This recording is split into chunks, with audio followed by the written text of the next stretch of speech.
How's it going, buddy? Good evening. Heather, you look great. TJ, Hey. at Not least so you're much. sporting I the know. Illini spirit. Thanks. I know that Texas win. It just made me happy. Now that we're going to climb those numbers, getting that smaller number, it's then going to go to a very big number and then no number if we do true Illinois fashion. Expectations are dangerous. Yep, exactly. So when do you all play Purdue? March 5th.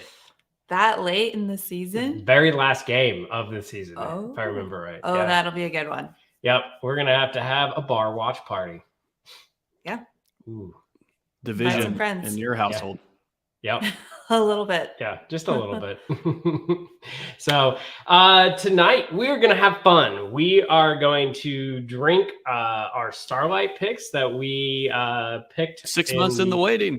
Yeah, 6 months, a while ago. And we're going to have the Eds on because they were there for the pick. We're going to talk about it, everything like that. We are excited as that. And then Ed Bell sent us 2 samples, a Starlight honey finish and a Starlight peated scotch, maybe scotch finish for sure. So it'll be fun to go through these and kind of talk about Starlight and everything like that. And then I have a great story that I get to share, and I can't wait to talk about that. Some big fun things happened in the Louisville area this morning. That was. Let's just say it was worth taking a day off work. I don't know what you're talking about. Yeah. If that doesn't make the people stay Little around under for the whole show, I don't I don't know. So let's bring the Eds on. Hello, gentlemen. Hello, folks. Ed. How you guys doing today? Doing pretty fantastic. Well, I mean, you pre-gamed on Whiskey Tornado, so. I did. I went Advent on the Whiskey Tornado. Drank some, what was it? The Castle and Key Rye was our day 9. Day 8 was whatever. I forgot what it was, but it was fantastic. Holy cow, is it good. Nice. Right. We got all the Starlight going on. We got Starlight in the background and Starlight hat. You're repping it tonight. Yeah. Well, that's the cool thing about doing a pick with Starlight is you get those sweet hats. So somebody ended up with mine. I don't know what happened to it. I've got 5 in somebody's car. Yeah, it's probably there's still one in your that's car. just in the back seat of his car. You ended up with 5 of them, TJ? Yep. So, Chuck, right. Merry Christmas. That's all you're getting. Yeah, that's Here's the hat. Your hat back. Here you go. And they give you a discount in the gift shop. So I'm not going without my hat. Right. Yeah. Yeah. Yeah, be like, I was here. I did this. Oh, you didn't have any picks today? When's your next pick? I'll be there on that day. All right. So what's the first one? So the first one, and we'll just show the bottle with my sweet new setup. So the first one we got here is I'm going to say it wrong. Ed also says it wrong, so we're good there, which is the Verde Naraba. I don't know. Not even close. Oh, I thought it Viña de sounded Naranja. See, that thing. Hey, TJ, I practiced it because Jennifer's very good at Spanish, so she taught me how to say it, so I can say it now. There you go. Yeah. You have to think of the J like an H. Like I remember I think of Jesus. That probably won't help TJ now. He'll just say No. Jesus. Vera de Jesus. Nice. Oranges. It's just oranges. It's There you go. Straight up. Yeah. So why don't you explain what this 3-word thing I can't pronounce is? Yeah, Mr. Chuck. it's a white wine from the southernmost region, Andalusia in Spain. They take macerated orange peel and ferment that with the wine. So you get a little bit of orange oil coming through on that fermentation. Thanks, Nick. And the flavors. Yeah. Yeah, you get the orange on this for sure. Mm-hmm. Yeah. But it's not like fresh citrus. It's like the peel, like the rind, and almost like kind of dried a little bit. Yeah. And it's You get a little bit of that bitterness from the peel, along with some of those oils and just the citrus notes. It's way better at 68 degrees. Yeah. Then 98 was Yeah. it or something? So we'll talk about that. So, I mean, one of the goals we had starting this channel, which I never expected to get to that stage this quick, was to do barrel picks because it's a fun experience, and being able to bring you guys, the Patreons, along makes it worthwhile. But we picked this in June, was it? Or was it July? It's my birthday. Oh, yeah, it's Yeah. Chuck's birthday. Chuck's birthday. Yep. So that Yep. I already, heck of a birthday present. You're welcome, sir. Yeah. Yeah, no lie. I expect this now every year going forward. So. Yeah. So June obviously is, pretty hot, and how rick houses work is you want that heat because it pushes the bourbon into the barrels. So the hotter it is, the deeper it gets, the better it is. That's why Texas claims they can only do it for 4 years. I think it's just an excuse to put out bad whiskey, but we'll talk about that another night. So we go in the rick houses, and they were like, what was it? Like 80, 90, 100 degrees. It in was there? over 100. Yeah. Yeah. It was, Especially it was when 90, we went to the I think 95 plus. It was so freaking Yeah. hot. when we got to where the still was, that was closed, so there was no, when we were in the rick house, they had the door open, so at least some ventilation. But when we were in where the still was, it was just closed up, and it had to be 100 degrees. Yeah. When we were doing the double oak pick in there, The double oaks, yeah. yeah, when he was up on the ladder, Mm-hmm. I literally thought, I'm like, if we're in here for 5 more minutes, I'm passing out. It was so hot. Yeah. Well, and before that, we prepped with like a tour of the grounds, and you guys eating peaches off the trees. Oh, yeah. So if you don't know anything about Starlight, it's the other Indiana distillery with a few others, but they've got a huge family farm, restaurant, all types of stuff there. And so they start out by like taking you along all of that stuff. They have, because we go there all the time, Heather's actually The part of their winery. wine, Part of the wine club. yeah, part of the wine club and the winery. They do some pretty good wine. I will say that. Yeah. But yeah, so there's always a you pick in season. So like at that time it was you pick peaches. So they dropped us by a peach tree. We literally just picked one right off the tree, ate it, and it was absolutely amazing. And then they get to the real business, which is, and this is why we picked them, having known the history, which is they just walk you into the rick house and any barrel is fair game. They're like, Unless welcome it's to. completely sold. Yeah. Well, but even then, some of the sold barrels are like, well, you can't buy it, but here, let's try it. Oh, that is true. We can That taste did it. happen. That is true. That did happen. So, yeah. So how many did you end up tasting? We went through 30 barrels. I thought it was about 25. I could find. I was 25? master of records, so I was trying to I don't keep know. I I still don't know tasting how notes. how Chuck was doing tasting notes on his freaking phone. It's 100 degrees. Poor Derek's like, I'm gonna die. I'm like, Derek, you don't have to drink the whole sample. Just swish it around and throw it out. Yep. And that's the tough part about these barrel picks. You have the romance of being in the rick house, just the angel share all around you. You're drinking this, really good barrel strength whiskey, and it goes against every fiber of your being to take 3/4 of an ounce of the ounce you were given and just toss it. Well, I mean, yeah, but to be fair, those first few bourbons, I didn't have too much of a. I looked at. I was disappointment. standing next to Chuck, and I looked at Chuck, and I said, "If this is what we got, we're in trouble." I think it was not after good. the third one. Yeah, we were Right. tasting. So we started with some of their just straight up bourbons, and they taste like you would expect a 4-year craft bourbon to taste. Very grain forward. I think maybe there was one rye mash, or it was bourbon, but with a rye mash bill in there, not less Right. corn. Right. That one tasted okay, but it wasn't even until we tasted a straight rye after those first few bourbons that we were like, okay, we can work with this. Yeah. Right. That was a hard one to pass on, which I was surprised. And you were kind of the one leading the charge on that. You're like, I don't know, like I really like this. And It was really good. Yeah. Did they tell us where it was from? Because I have this one Starlight Rye, it's an old rick house, They only have, you only have like 3 rick houses. I don't know which one is designated the old one, but it's my favorite of the ryes I've ever had from them. So I think, well, they only have, I think they're building a 3rd rick house, aren't they? But they only have... they've got 3. They're building a 4th. Oh, okay, yep. And they've got a 5th and 6th in the works. If I remember right, the 4th that's getting ready to be built is going to be their first true full-sized rick house too. Mm-hmm.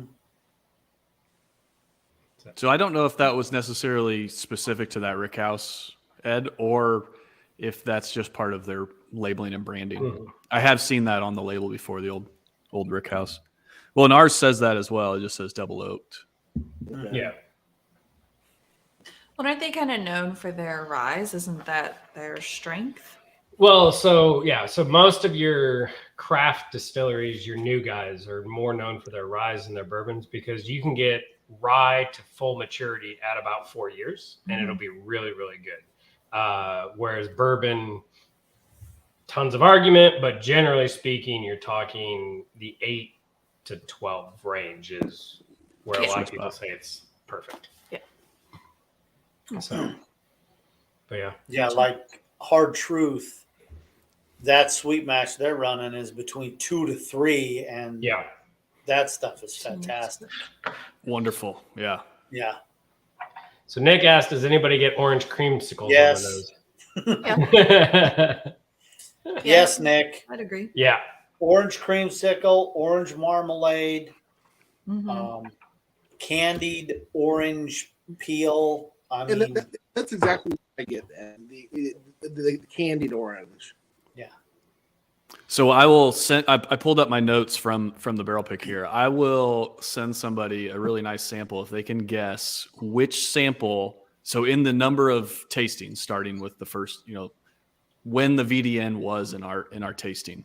what sample number was it? Okay, so let's think of Master of record. We did 6 or 7 of the straight ones, and then I think we did a port. I think we did a sherry. We started doing the finishing. Well, and we got to be completely fair. The only reason we have the VDN is because of you, Ed Bell, because you were like, hey, do you have one of these? And they're like, no, we sold them all.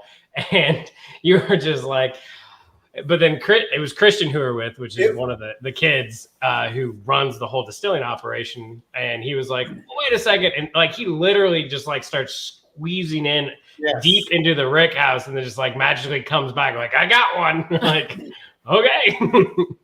I'm going somewhere between 13 and 15. Which, for those of you out there watching, both of these guys have a case of this, and they're still trying to win a sample from Chuck. I'm just saying.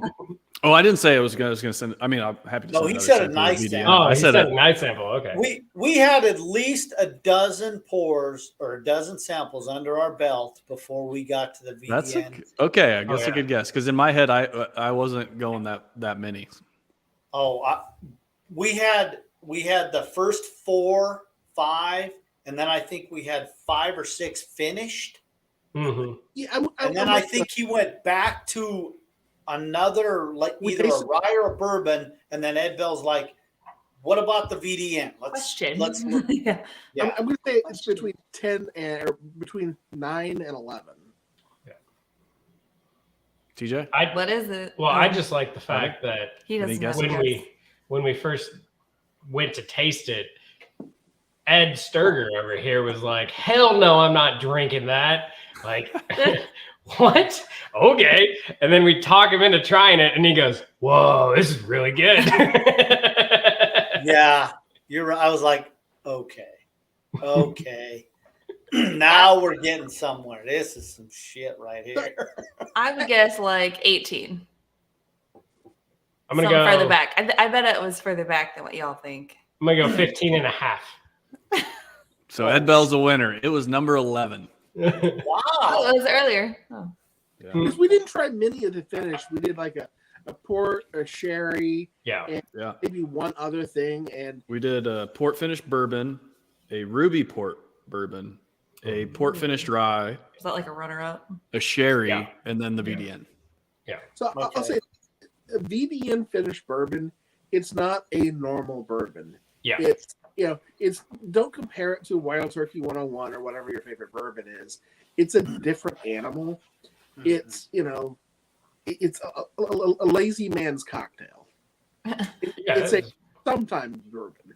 Yeah. Well, and to be fair, like we went into this pick on the behind the scenes, Chuck and I talking. We did not expect to buy a straight bourbon. We did not expect to buy a straight rye. We knew, having had enough Starlights, that where they are doing really good stuff is finished stuff.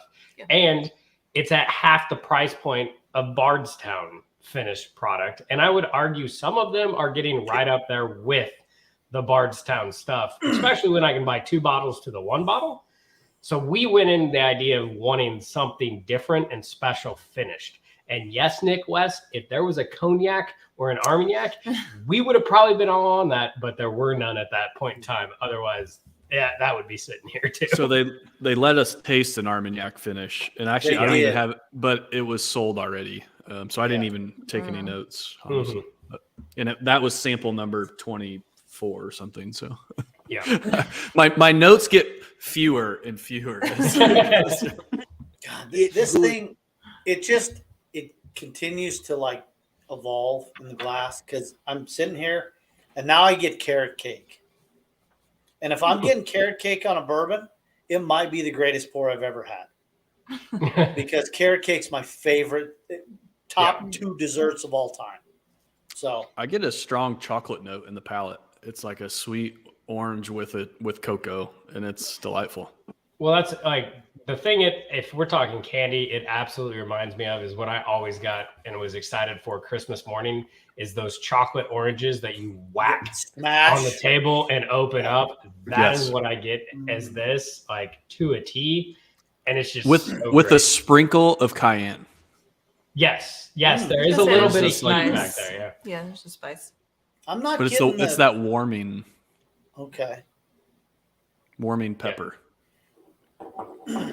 Yeah, I remember us talking about that at the pick. We were like, "Oh, there's something back there. It sneaks up on you." Every pick tasted like it was finished with jalapenos. Oh yeah, I mean, my God. Well, when you're drinking 80-degree bourbon, you're like 80-degree bourbon at 115, 118 proof. Straight out of the barrel. Yeah. Well, and I will say, like, the good thing about the VDN is, and I've noticed that as I share these bottles with tons of friends and family and everything like that, is if you are big into bourbon, of our picks, the double oaked rye that we're going to try next is your favorite, without a doubt. Even if you're not a rye fan. Yeah, even if you're not a rye fan, everyone's like, this is it. But for people new to bourbon, multiple people have told me the double oak rye is crazy hot, and I don't get any of that or anything ethanol wise, which maybe that says something about me personally, and we need to evaluate some situational things. But the VDN, they're all like, oh my gosh, this is, like we were saying, just orange candy. It's so smooth, it's delightful. There's not any ethanol or anything like that. Like, I can just crush this bottle, but it's got flavor. Yeah, I took a bottle to my fiance Jennifer's best friend's 50th birthday party. I'm like, I'm taking a bottle. I'm going to let these guys try it. A couple guys are bourbon drinkers, but like, for instance, Kim, she hates brown liquor. A bunch of other people hate brown liquor. I said, just taste this and go into it thinking you're not drinking Old Number 7, Wild Turkey 101, Jim White Label. Just taste it. And they're like, that's like candy. And I said, see? And they were like tripping over themselves to get more. So yeah. I think that's a really important point, that you can't judge it like a straight whiskey. I mean, there should be completely different competition and tasting for the finished whiskey world. Yeah. But it's just different. Yeah. Yeah, that's one of those things that Fred Minnick always talks about is, like, finished whiskey has its purpose. And anybody that's like, oh, we shouldn't do this. Well, you're wrong. I'm sorry.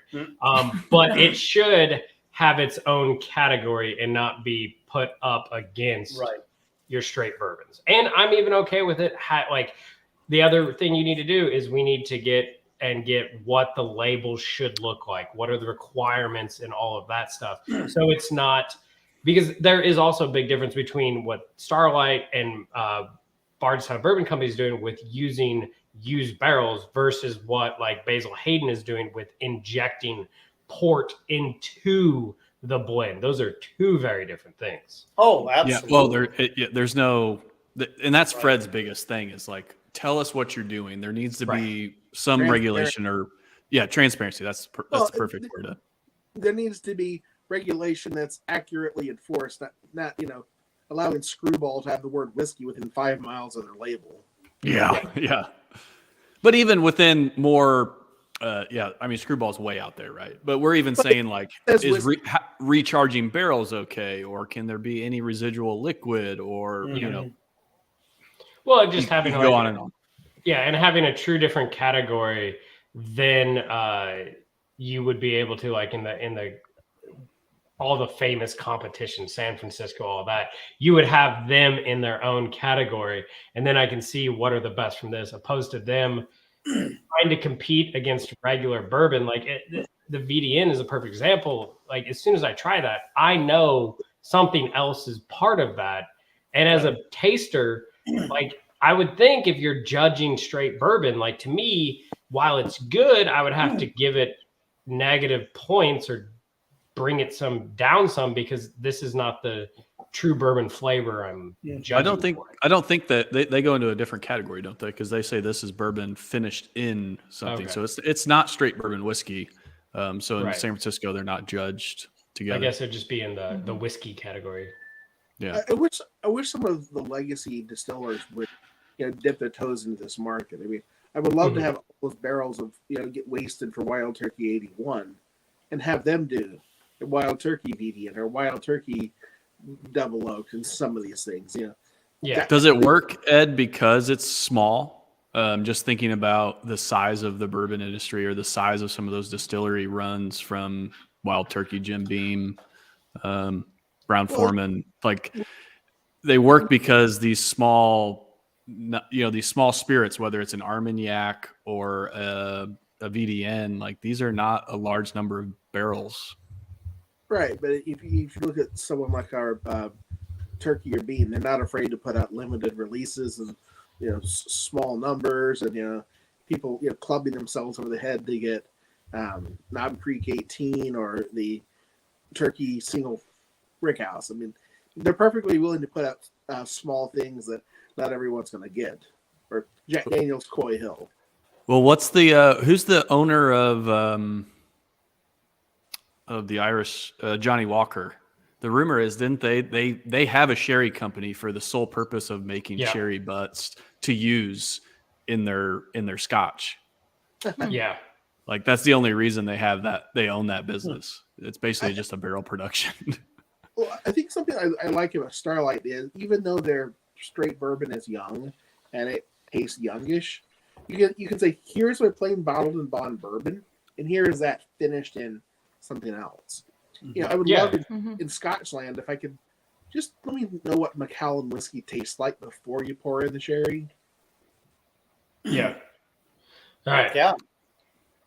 I was never a fan of finished whiskeys ever because they just didn't sit well with me. But if they're done right and done in the right barrels and not left in too long, they can be pretty dang fantastic.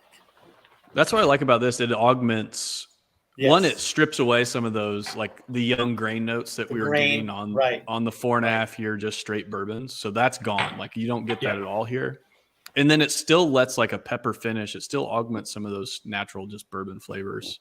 And then those other things are not, we're talking about like a candy sweet but it's not like you wouldn't mistake this for an infused spirit. Right.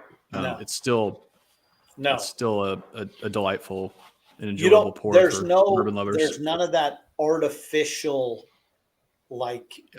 finish or that artificial film that's left on. I don't think I'm drinking oil fire from Brian here. Right. All right. So our second one So we went into the other area where they've got the still and everything like that. And we tried, because we knew that we wanted to try their double oak bourbon, because their double oak bourbon is really, really good stuff. It is good. Unfortunately, it was like 2,000 degrees and burnt. Like, I've never like burnt my mouth on bourbon. I burnt my mouth on this bourbon. It was brutal. And we went back, and then we're like, okay, let's retry the VDN, because at this point we're like 24 barrels in, and we're like, we want to make sure we really did like it. We did. So I went off to the side, and I decided to FaceTime Brian, because he wasn't able to make this, and just let him know, like, hey, we picked something, we liked it, everything like that. Next thing I know, somehow Christian was like, hey, I've got something else. You guys need to try this. And these guys had all talked my father-in-law into purchasing a second half barrel. Well, okay, so how that happened was Christian just came up to it. This is literally the last sample. So we tasted, we had retasted the VDN at this point to confirm that it's like, okay, that's what we wanted. And then we were between that and that, honestly, the original just straight rye. Yeah. It was 100%. We had retasted that. And then he had then tasted, we tasted an Armagnac barrel. And then he goes, okay, I got something else. But Chuck, can I just put this in context for the viewers? When TJ said 24 barrels, I want everyone's mind to process between 12 and 24 ounces of whiskey are flowing through us at this point. Yeah.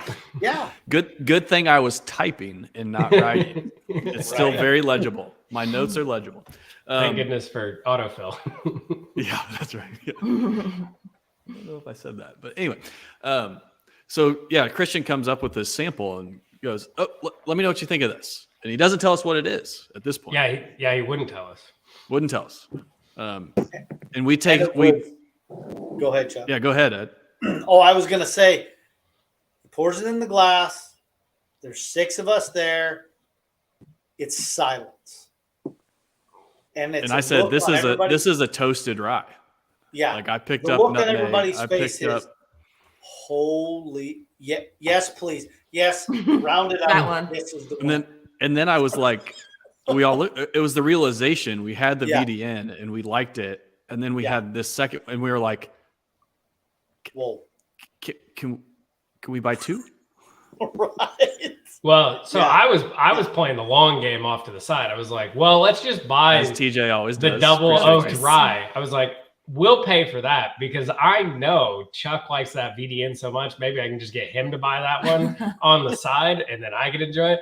No, somehow they talk my father-in-law and be like, yeah, we'll just get him. I don't think we had to do much No, convincing. there wasn't much convincing. It was just like, you should show the level on this bottle. Yeah, so this is how the bottle. low that is. This is my second. Is that the second one?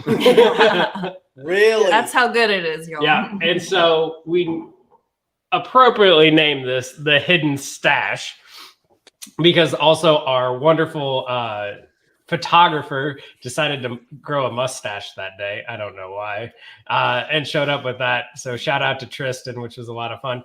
So we like the old. Can you find Carm or no? Where's Waldo? Yeah. I hid a couple mustaches into the shot, and that's actually from that day at Starlight. But yeah, this has got to be one of my favorite bottles of all time. And let's not forget the Spider-Man that Christian did, like climbing up this little, I don't know what that would be called, like a palletized thing. Yeah, it's just like little metal racks that to get to separate. it, he like had to. Mm-hmm. Oh yeah, the whole time he was just like he'd come out and pour us samples and then just like disappear into the rick, and like next thing you know, like a head would pop up on like the 5th row, and you'd be, what is going on? It's like there's something good back here. This was a good pick, guys. Mm-hmm. That has for 4, 3, whatever year. I mean, 4 year old. 4.5, I think. Yeah, 4.5. That's one of the most viscous 4-year pours I've ever had. Let's dissect this for people. What do we got? I get like a little bit of a tropical fruit. Yeah, on the nose. Even some spearmint, like that's Yeah, I go just get ahead. overpowering caramel. Well, okay. That's Oh. what I get. Caramel. Isn't that a caramel lovely bomb. note, though, Yeah. Heather, for a double oaked rye to say your first note is caramel? Mm-hmm. There's no like hay or traditional rye notes whatsoever. No dill pickle. You get the spice, you get the spearmint, and you get sweet. And then there's that sweet that turns into caramel. Mhm. I also appreciate we we did the recent toasted flight, and this didn't sit in the barrel too long. Like you're not getting tons of young oak from that toast on the nose, which I really appreciate, as opposed to the Nulu product that we had that was just overpowering as far as the amount of toast in young oak. Yeah, I'm willing to put those, this. Like the candied sugared orange slices. They had those candied sugared little peppermint or spearmint leaves, the gummy ones. I get that on here, and it just brings me back to like being 8 Christmas time. Oh gosh. Yeah, I do get And some I didn't get spearmint that on the before. tongue. There's a spice that's tingly. Yeah. Mhm. That's kind of fun too. Is it just a little bit dry? Just a little. Yeah. And that is the toast where it does come through in the palate, and is that double oaked. It's giving, well, if one is giving you a nutmeg. To me, this is like a perfect winter pour. You're getting a little bit of that wintergreen refreshing, but then you also get that like just Christmas spice, nutmeg and allspice, clove. A winter pour because it's not going to be around in the spring. Yeah, no lie. I think I still have like 4 cases, so I still probably have a bottle in the spring, but And you and I might do a deal. Oh, this in mint juleps, is that allowed? Yeah, Oh, Okay. In the spring. I mint bet that'd juleps. be really good. It is if you have piles of cases in your basement.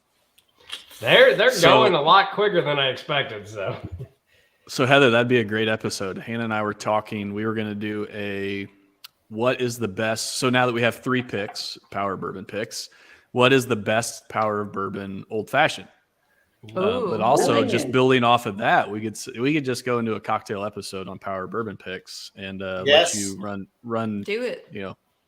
Come up with some recipes on what's the best cocktail overall for that pairs with these bourbons Absolutely. or whiskeys. Mm-hmm. I feel like with our new riff, it's got to be a smoked old fashioned.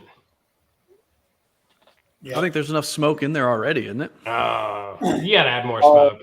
I like my Lagavulin. I need more. I need more Oh smoke. gosh, Put a used Band-Aid in there too. I think that your Band-Aid first new infused. What's that? I said Band-Aid infused. I don't know if No, that really thanks. sounds very appetizing. No. No. So Lagavulin is like take that new riff pick and get a sweaty gym sock, put 2 mothballs in it, pour it through there, put a Band-Aid in the glass. Lagavulin. Oh, I'm so happy. What? I bet Go ahead, there's- Belle. I can defend Lagavulin. For me, it is No. the Lefroy and Ardbeg was just like iodine Band-Aid mermaid bathwater. Oh, I forgot the most the note on the finish, which is tire fire. Okay. Tire fire. Let's get back to good whiskey. Well, how do we get over on that subject? Well, I was pretty happy. I found the Nick Offerman release this year, and I bought that because it was at Costco for like $60, and it's the extra smoky one. And I was like, yeah. That is a pour just that you will never permeates have to worry about me everything. stealing off of your shelf, TJ. Yeah. Ditto, That's, Chuck. that's for sure. Ditto. I would never recommend that as your first pour of the evening. Yeah. Yeah, Or- don't start there. Or any of the pour of the evening. Mhm. I'm sure there's some Lagavulin fans out there watching this. I'm a Nick Offerman fan. Yeah. But this is very good. No, I will say, like, now that I'm coming back to it, there is like a slight hay note. I won't lie. That's coming in, yeah. but it's Yeah. it's really light. Miss, This is I would say, Mr. Davis, shoot us an email, sir. It is on our YouTube page, and we can have a conversation.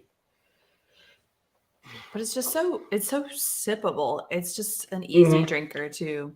Oh yeah, it is a dangerous because again, this one is what is the proof on this? Like 111. Yeah, 115, and it does 111, not. Sorry. Oh, 111. Right. It does not drink 111. Mm-mm. I could just crush that, and that would be terrible. So Nick says double oaked rye moves so seamlessly through sweet spice, mint, and oak that I can't ever focus on one note. I can see them all as they pass by. Yep. We couldn't focus on the notes either after 24 samples. Yeah. All you knew was you wanted that. I need that. Honestly, we picked those two, and we thought we had two really good picks. But until we brought them home, we only got one. Didn't we only get one sample to take? Right? You Yeah. had both? You got the No. We got a sample of each. Brian. Yeah. Sample of each, right? But until we brought them home and had Heather taste them, and she gave us the okay, like it was, I was very nervous. Well, we did the same thing with the new riff pick too, because we had a sample of everything. Yeah, I haven't and- been on either of yeah. these picks, but you all have done well. So yeah. good job. Hold Good on. job. For the good of the channel, Oh, because gosh. she sounds like, I don't know. She's the only one that's done a 4 roses pick. So But Yeah. I just get. She's the arbiter. It's like she's the final say. She's the opinion that matters. You know. oh yeah. It's like us. Well, not that we'll drink anything. We certainly have strong opinions, but it's nice to have the confirmation from Heather. Oh yeah. Yeah. You were nervous up until the point that I tasted it and said it was okay. Yes. Yes. Always. There was a little self-doubt there. We'll call it maybe humility. That's a better trait than Well, I mean- self-doubt. Yeah, let's There be was- honest. Go ahead. I Oh, was there just was gonna say- no way that after tasting that double oak, there's no way that Heather was going to say this is bad whiskey. I mean, No. it was freaking amazing. Yeah. Oh yeah. Even at 100 degrees, Mhm. it was still, yeah. It probably felt refreshing with that spearmint. That's true, no joke. Yeah. The physical room we were in when we got the double oak, I think it was actually a greenhouse. Like there was that miniature still there, and there were plants in like this plasticky fiberglass type thing instead of like a ceiling. It was like a sunroof. So it was hotter there than it was. Yeah, it was a damn greenhouse. Yeah, it was, with the plants and things. I think it was even more humid. Yeah. Oh yeah. Probably. So right after we did those 2 double oak picks, I had to go to the bathroom bad. And so I said to Christian, I'm like, dude, I'll meet you guys out. Where do I go? And he says, go through that door and go to the left. The moment I went through that door, it dropped about 45 degrees. And I'm like, you guys pick whatever. I'm staying right here. Like, just chill back here. Oh, I'm like, this is heaven. Yeah. Well, and then the next best part of the pick was, so after you do all that, they let you go to the restaurant on site, and they gave us, what was it, 2 or 3 pizzas? And they're just like, have at it, guys. Yeah. The greatest pizza. I've Oh, ever yeah. had. Really good. So It is. I have a Traverse City barrel proof rye that is Okay. probably one of my top 3 ryes of all time. And our pick is very similar. This other one's 120, so it's a little hotter, but it rivals that for sure. For Yeah. sure. I Yeah. tasted our double oak side by side with Buzzard's Roost, which is sourced MGP rye. Mhm. And Buzzard's Roost is a a label out of Louisville. Yeah. And that I've really enjoyed the Buzzard's Roost toasteds, both the bourbon and the rye, and have used it a lot, mostly in cocktails, but have enjoyed it neat. And then I tasted it side by side with our double oaked, and ours blew it out of the water. I was like, oh my gosh, this like not even close. Cheers, So Lance. Lance, welcome, and you need to make Chuck drive over and give you a bottle of each. Oh yeah, shoot, For sure. forgive me. Lance is struggling. He's been getting his ass kicked by the flu the last 2 days, and he was a trooper tonight. He powered through on our on our Advent live. So Yeah. he's I been a feel you, treat. buddy. I would say 3 weeks ago, my daughter, after giving me COVID, decided to give me the flu. And I don't woke know up. that she gave you. Oh, COVID. it's absolutely her. I Just gonna woke blame it up on her. Every about like sickness, her midnight, and I thought I had appendicitis. Like I was about ready to go to the ER. It was terrible. So I feel you, my friend. So between you and Chuck and Lance, my phone's blowing up the night y'all are playing Texas, right? It's just blowing up, going crazy. I'm like, well, at least y'all did better than this because they got run out the gym against Texas. So I said to Lance when he said he had the flu the next day, I'm like, BS, dude, you're just hung over after that celebration that Alana and I had when beating Texas. He says, no, dude. He said, it was like 10 minutes and the chills hit me and the cold sweat and I started shaking. He said he was down till like 4 the next day. So Yeah. Forgive me if I wear a hazmat suit. yeah. Oh man. Well, I mean, the news is calling it a triple demic. Yeah. They love their coined terms. They're like, it's a triple demic. RSV, COVID, and COVID. RSV. Yeah. Yeah. So watch out. It's coming Yeah. for you. I don't have children, so it's like I've been avoiding it, but it seems like anybody that I know that has kids, Yes. sorry. Pretty much. Yeah. Pretty Yep. much. 3 of our project managers have been out all week, not because they're sick, because their kids are sick. Yeah. Yeah. So Yeah, I think it was Monday. We had 24 teachers out at school. Yeah, because we've got schools in Kentucky that are shutting down for like 3 days at a time just because that many teachers are out sick with the flu and whatever. Yeah. So it's mainly elementary schools, but yeah. Wow. So far, I think the 2 coldest days of the year are the 2 days that I schlepped whiskey to Chuck and Ed Bell, froze my balls off standing out there shuffling cases. That's a perfect lead into this next sample. So this sample's from Ed Bell. You didn't send me the honey, Ed Bell. Thank you. Well, that's what we're gonna drink right now. Yeah. Do we know what this is, or is Starlight it a finished mystery? in honey. Starlight Barrel finished in you do honey. know. Okay. Yeah. Yep.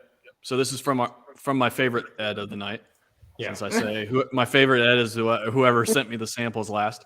And I was freezing pouring these samples in the back of Ed's SUV in some random gas station. And Yeah. I was like, Chuck, Things you do for the Chuck, I'll let whiskey you pour jam. your own samples. I wanted my hands in my pockets. I was like, It was about a 40-mile-an-hour wind when I was giving Ed Bell the samples. Oh, God, it was I cold. thought I'm driving down from Chicago to Indiana. It'll be warm and tropical. It's practically the Nope. South. Nope. All right, I'll give me a honey bottle. I'm really impressed by how much of this stuff they do on site at the farm. Nick, sir, you are a godsend. Appreciate Sure, everything you, you Nick. do, sir. Mhm. Thought teaching's hard. I can't imagine working in a children's ICU. Yeah. Mm-mm. Mm-mm. So for That's me, special human. Go ahead, Heather. this nose doesn't match the palette. You get like 2 different things. This is so interesting. By the way, Nick, stick around. And what I'm going to show off to these guys after we get through the next 2 pours, I'm going to send you a sample, sir. Oh, so I have to drive to Louisville? Yep. Okay. You have to drive to Louisville to get permission from this lady right here to Well, try. have you talked about your birthday? No, I have not talked about my birthday. Okay, My birthday okay. was freaking amazing. Well, let's continue to try to go in order. right. Not gonna Now I happen. just want to talk about my birthday because it was the best birthday ever. I just want to know if someone on the channel can score me the 03 batch of Bookers, please. I'm sorry, Ed. I failed you. It was in Bloomington, Costco. So Chuck failed again. How What? I don't live in Bloomington, so You know people that do. you I don't know. I just didn't want go to say to you failed. Costco. I will try to run to Jim Beam sometime and see if I can find it. We haven't checked Target lately. I'll go to Target. I might be able to find it at Target. It's all good. The guy in Mooresville that has Red Barn Liquors, Mhm. he's He been wants messaging me. He says, "Don't worry, I haven't forgot about you. The moment we get it, I'm putting it in the back." I'm like, "Okay, Haven't got it yet. all right." 04 just started dropping. I You get say my they're already 04 out to- delivered tomorrow. Next batch. Oh, stop. Just stop. Stop. Well, so before Chuck was complaining because his Knob Creek 18 got gifted to somebody, and so he's still slightly annoyed that certain somebody has a Knob Creek 18. Hold on a minute. Wait, you gave mine away? Yeah, I gave it to Sturger, the signed one. Right here. Oh no, but you promised me the other one, which I I don't haven't know. seen I yet. don't know what you're talking about. Hold on a minute. I took a picture of 8 of them on the shelf and said, "Hey, if anybody wants one, I'm right here." And I said no because TJ, my boy, my ride or die here, like my best man, I can't said help you there. I was gonna get one, so I didn't need to continue. There were 8 of them on the shelf at the distillery, and I would have grabbed whoever wanted one. To be You fair, have one, Ed Bell, right? you can't see it because it's out of shot, but above the glass right here is another cabinet, and that cabinet up there is Chuck's locker. It's full of bourbon. That space. I like how it's I'm out developing of that. TJ's reach up It's rented there. out. I like this comment from Lance. Ed, didn't see that pic sent to me. I did. I swear. Yes, I did, Lance. I swear I did. I swear. So the Starlight finished in honey is another delicious one. I mean, So good. Wait, this is see, close to like infused. they have their own bees on the farm. Yeah. Oh yeah. Yeah. Yeah. I mean, these guys are nuts in the right way. They Uh-oh. have their own bees on their farm, pollinating their flowers and their fruit trees. And We they don't have think- their honey. Yeah, we have their honey finished in bourbon barrels. That is delicious. Oh, Lance. And I can't believe that Chuck figured out he has the ability to click and highlight stuff. We're in trouble. Next thing you know, he's going to start doing YouTube intros and everything. It'll be terrible. I'll leave that to you. it would be So the David says, Starlight is not on any shelf here in Texas. Luckily, a friend frequently travels to Indiana and loves Starlight. You gave me a sample of the honey and it's delicious. I will agree. Like the honey is another one very similar to the VDN. It's definitely not straight bourbon and you know it, but it is delightful. Mhm. And it's better than the, Wild Turkey honey, which is like infused with honey. It's just Oh yeah. a No, slight this is- hint. Oh, What you did- mean what did Brian American honey? send us? Yeah, American honey. Yeah, Brian sent us that in like a blind flight with But just, 5, like, and that was the first everything one. was sticky. Yeah, after. yep, that. Yeah. I will say, like, I like the texture that this honey finished has. It's a very like almost a little bit of a viscous finish. Mhm. It is a bit one noted to me. It's honey sweet. Oh yeah, Like that's where I like the complexity of our VDN over this. Yes. But still, this honey is very good. I mean, this yeah. What was that, Ed? You cut out. it's a novelty. It's not an everyday. Yeah. Oh, Heather, would you there we use go. this in a hot toddy, or where are you going with this? The honey finished. Yeah, hot toddy would be good. This is so. I think this is good on its own. But yeah, Well played, David. some hot That's tea funny. with this. We're not quite sure, David. I haven't done anything differently, but it just doesn't seem to be dropping. We so we went with hardware is working. His computer was overheating and critical crashing. Yeah. I will admit that, like, when I knew you guys were going to do the pick and I knew you were going to look for something finished, we had already had a honey finished one. And I was really hoping that you would pick a honey finish Yeah. because it was so good. And I think we you asked didn't, about it. but Yeah. yeah. So What- they keep the cigar batch, which is finished in Brazilian Amburana wood. Oh, that was so good. The honey, Cinnamon bun. cognac or Armagnac, those are really kept to the people that repeatedly buy barrels from them. So in Makes the sense. future, that might Yes, be You're us. moving up the list. When We're I on the picked list. up I Yeah. picked up our picks, I got an email and they said email us if you want to do another pick, and we will tell you the best dates to schedule your pick when the best barrels are available. Yes, So- please. There you go. Oh, can we segue and talk about, since you did the new riff pick Yes. and then your parents got a similar email with notification about a pick, do you want to share what you were able to get from New Riff? What do you mean? The bottles back there. The The one that tastes like blueberry. oh and the, well, that's because we're on the select club, so that we always get those emails. The whiskey club. The special thing is because they got early access yes, though. her parents got early access before anybody else got access because we did the new riff picks. So they were buying them 3 days ahead of us, and I'm just like, I hope I get one. So I'm like refreshing the internet that day, like please. Yeah. That's they what's are been good about the new riff picks, though. They haven't been like selling out that fast. If you're if you're on the first day in the whiskey club, like you can get them. Which we can tell you guys, because I don't know if you pay attention to that like we do. What is it? Buffalo Trace changed the way they do their pick system, so it's now all point based. Over promise here. Hey, we're in the system now. This I've got is TJ. 4 Like, points. he just gets excited about I do. So we've got 4 Potential. points. So we get The 4 system. entries. Chuck has over 4 promising, points. under delivering. That's our motto. What are you talking about?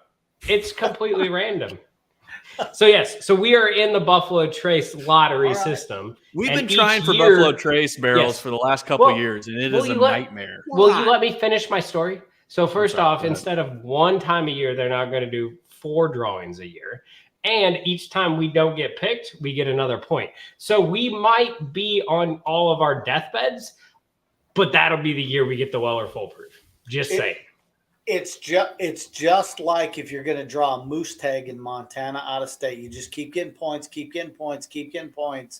and then they draw it, and you have a debilitating hip condition and you can't go. So, it's kind of that deal. I would say, Nick, that is We have exactly had mead. what it is. So it is a bourbon mead, is what I would say the Starlight Honey Pick is. It tastes just Yeah, but it's like like that. thicker. Yeah, it's still. So now that we've tried to Oh, like the Bell mead, Wait, honey?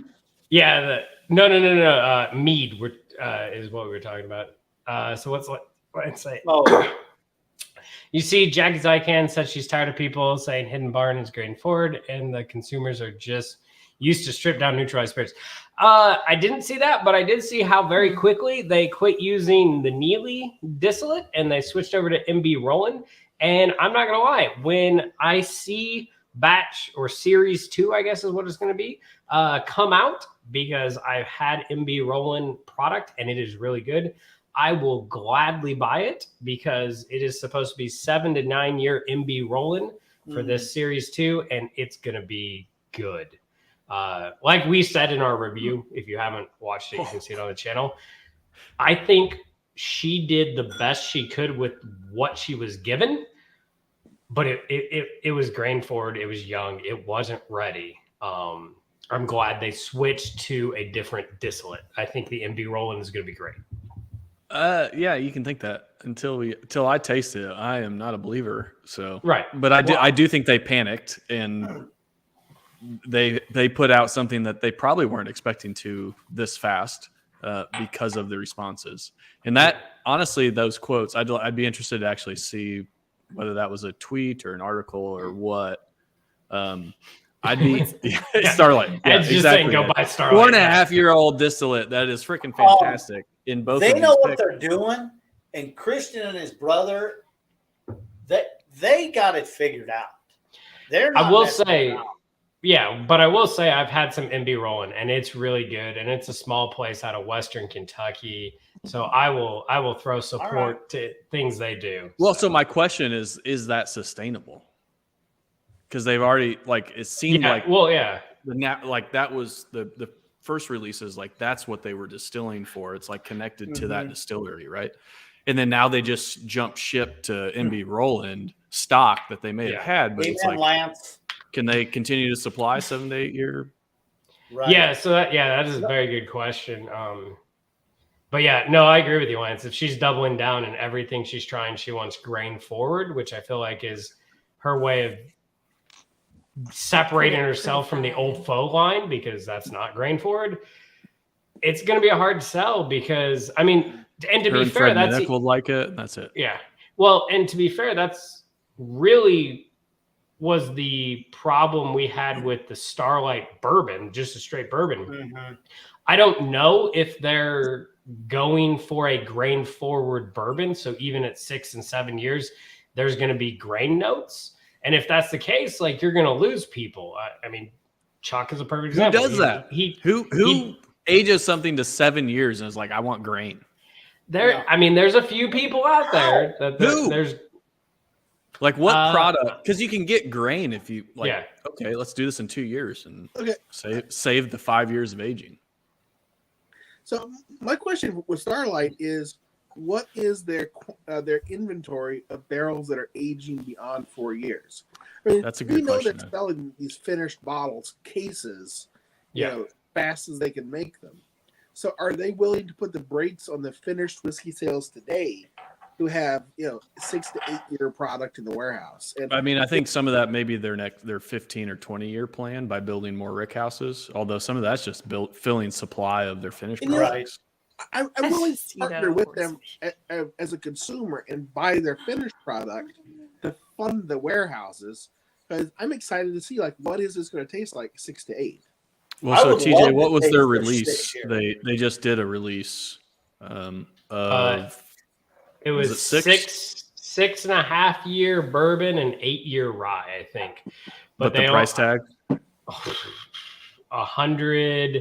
175, I want to say Was 150. that their gold top one? Yeah, that was the family reserve. Yeah. So I couldn't do it because, like, I'm at 8 year bourbon. Like, I'm gonna go Knob Creek 12 for 60. So Literally 50 other options. Well, at $105, What's the last one? the first thing that comes to my mind is Wild Turkey Master's Keep. Hmm. If you're going to charge $175, are you 17-year bottled and bond good? And Yeah. the answer is no, don't do it. yeah. I mean, Ed, come on. Like, how often do you, like, I don't see Masters Keep. So it's, and if you do, it's once a year nowadays. I know it used to sit on shelves places, but No, like it's an annual thing. It comes out, never hits the shelf. It's a backroom deal. But the retail price is still $175. yeah. Yeah. Maybe I thought, to me, the comparison was the recent Wilderness Trail 8-year release that was $80. TJ, is that right? Yeah, somewhere right around there. But that was For one like, of that those. was really good. Yeah. Which, to be fair, so I put that in a blind because Chuck and I are working on our best of the year. I put that in a blind, like, Yeah, you put it in BRT 01 blinds and with- 02 just destroyed it. It was the least favorite. Because I was like, our list of 14 or 15 bourbons, whatever we're going to end up in this list, most of those are aged 10 to 15 years. Yeah. 10 to 16 years. So real quick, the last one we're drinking is a Starlight that is finished in, is it peated Scotch, Ed, though? It doesn't say. Okay. It smells peated. Yeah. It's got a little bit of It smoke smells- in there. Yeah. That's It's delightful, delicious. though. Yeah. On No, the it's, nose, that is like, so I'm- I was not looking forward to this based on I'm my sad I dislike passed for it up. peated Scotch. This was picked by Sunday Evening Scotch, a great whiskey guy. Follow him on Instagram. This is the first pick he did, but like his sticker just says Sunday Evening Starlight, and there's no mention of where the bottle or the finishing barrels are from. It's just 105.8 proof bourbon whiskey finished in Scottish whiskey barrels, and they spelled whiskey the Scottish way. So No isn't it- E. they have no E. they have bourbon whiskey with the E finished in Scotch whiskey without the E. I like that to detail. People will notice those things. Chattanooga did the same thing. Yeah, I almost bought that Chattanooga bottle. I was Did so ya? close. Yeah, I wanted to try it first just because because Chattanooga does such a high malt bourbon. I didn't know how that would play in. Man, though, the cocoa one that they talked about, I want that one so bad because malty and cocoa is just going to be so good. I've got some connections down in Chattanooga, so maybe Okay. I'll see what I can do on that one. I wanted to get their anniversary 10 year, but that went that fast. Yeah. Out of their experimental. All right. So Nick says he has High West American Prairie finished in peated whiskey. Unbelievable. Yeah. So I've avoided them. I think I've seen. It wasn't the American Prairie bourbon. It was the rye finish in a peated barrel. So what do people think But if they taste like this, man, I've been missing out. All right. So how is Lance, it, Chuck? Really good. It's you get a little bit of smoke, but it's like this strong caramel vanilla note on the nose.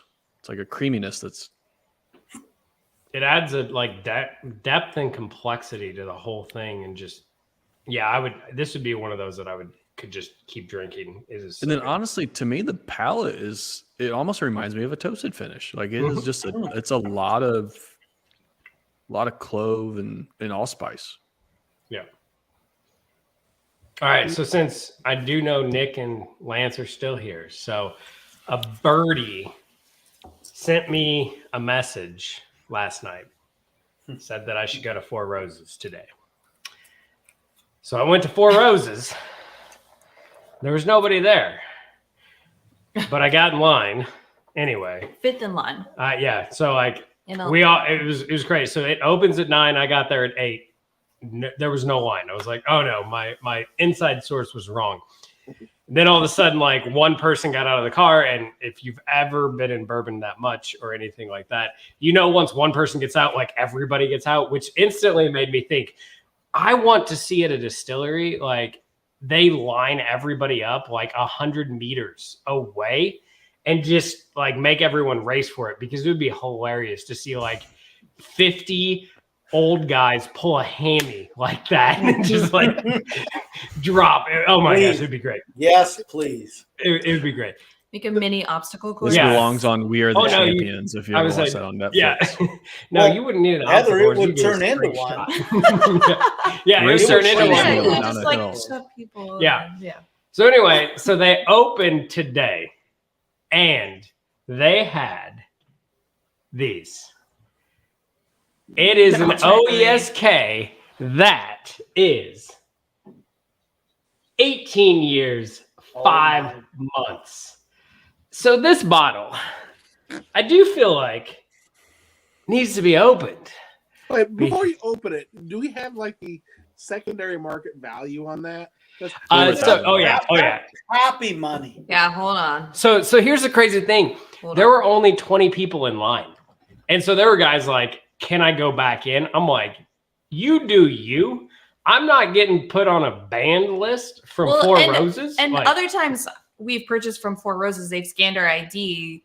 Another one of those where you can only get one a month, trying to reduce the amount of secondary. Wow. They didn't even scan his ID. He was getting ready to hop back in line. Yeah, I was like, other guys were hopping back in line. Maybe they got through. I don't know. I was like, I'm not gonna chance this. I don't want to get in trouble. Instead, I got in the car and busted my butt to the other Four Roses location, hoping to get another bottle for Chuck. And they were sold out. But I did get another Four Roses barrel strength, which was great. So I didn't have GPS on his car, so when he called me, he was like, "Yeah, I'm trying to get you another bottle." He was going to McDonald's to get himself a Egg McMuffin. So did you get your bottle, your first one? Did you get it by Jim Beam or by Wild Turkey? I got it by Wild Turkey. I got it in Lawrenceburg. So that was the crazy thing. So Lawrenceburg, that's the True Visitor Center. Yeah, that's the True Visitor Center. So anybody in the Louisville area knows. On Thursdays is when Lawrenceburg drops their barrel strengths for the week. On Fridays is when Cox Creek, which is the bottling facility where you go do single barrel picks, that's when they drop theirs. So because it was Friday today, everyone was at Cox Creek. So I was 5th in line.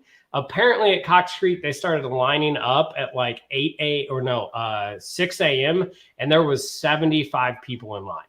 Wow. And they open at 9. And they open at 9. So yeah. So yeah, so I lucked out. Rumor has it they might be doing this more frequently, that they're not going to announce anything and just randomly drop old I like it. one because I they are like tired of the flippers and everything Yeah, like that. do that. That being style. said, at 9:50, I saw the first one on secondary for $600. By 11 o'clock, they were up to $1,000 a bottle. This is $1,000, y'all. He's opening. Not for long. No, Apparently, it's probably come to back some down. people. Yeah, I'm sure it's going to come back down eventually. But Although, the I don't other know, thing is 18-year a whole bunch forward. of people are doing the blinds, so they We're had gonna find out what it tastes like. they had the 20-year-old release when they opened that new visitors center. They had a 16-year-old for the flood victims, and then this is the 18-year-old. Whole bunch of people around here have been blinding off the 3, and everyone agrees the 18-year-old is the best. So that's the other reason I'm like, I gotta open this and try it. What was that? Was that Wild Turkey that says the Get to sweet open spot it. is He's 8 like, to come 12 on, years? Yeah. And this is one of those. I'm sorry, you all, but it is not a ship pour. You have to come visit pour. Nick West. We were Nick informed West. by Oh the yeah, yeah, yeah. chat. Oh, He works in the ICU. That man We've already established that. deserves a sample. We will ship one. Heather, I took you to Jim Beam. That's true. That's true. Which I want to know, because I'm sure you guys have listened to the podcast. What do you guys think about the new Jim Beam tour? You tempted? What's the The thieving I one? Are you missed- I talking haven't about heard the thieving one? podcast yet? I guess I need to listen. So I made it through halfway. I think I got through the dinner. Oh, okay. So for $1,000, you get to, it's $1,000. But wait, so like I really think this is Just worth it. wait. Like There's tempted. more. I might do it. So for $1,000, it's a Or 6 3 hour. easy payments I love of how he opens with the $333. cost. And Like he is not a salesman by No, any I'm means. not. Don't No. open with No, the cost. you never talk See about what it is. prices. I know. No, Right? I don't want anyone to buy this because I want to do it. Like, Okay, it's- what do you it's- get for $1,000? it's too expensive. Don't do it. For $1,000, you get a 6-hour tour. You do the regular tour. Then you go to a rick house. You thieve straight from several barrels, and That was you like choose. 6 or 8 Yeah, or you choose the 3 you like. Then you go to lunch and get cocktails. Then after that, you go to the barreling line, and you get to Stop. proof these Three.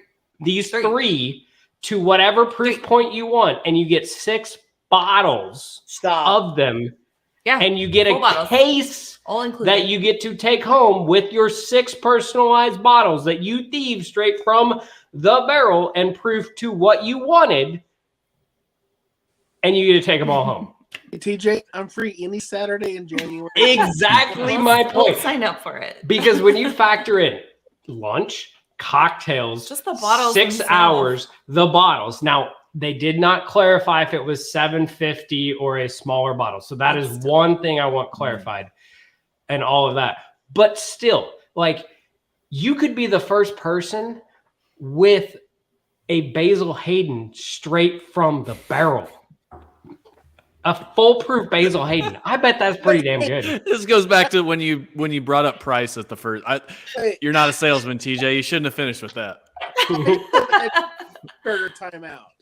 You get to see anything you want from Jim Beam, and your first thought is, I want a Yes. really good Basil Hayden. I want a What's a Basil Hayden barrel strength. I want that. I'm sorry. Are we all curious? I've Aren't you always all wondered what a curious? Basil Hayden barrel strength tastes like, sir. Probably, actually. Just like I've always wondered what an 18-year-old Four Roses tastes like, and I'm going to find out. You know, I have never wondered what an 18-year-old Four Roses was because it wasn't even in the realm of Oh, dear God. thought. It can't be. I'm No, it's done. not. It Shut wasn't up, even a TJ. possibility. Lies. Now, It's sweet oak on the nose. I've never got so oak forward I on wonder a why. Four Roses. It's 18 years old. You'll get a second feedback here. Well, the good news, I'm just Ed. I think you guys both heard. Chuck said he's never wondered what a 18-year-old Four Roses tasted like. So he's not pour joking. Can go to you guys. I think is what we should do. No, that's not what.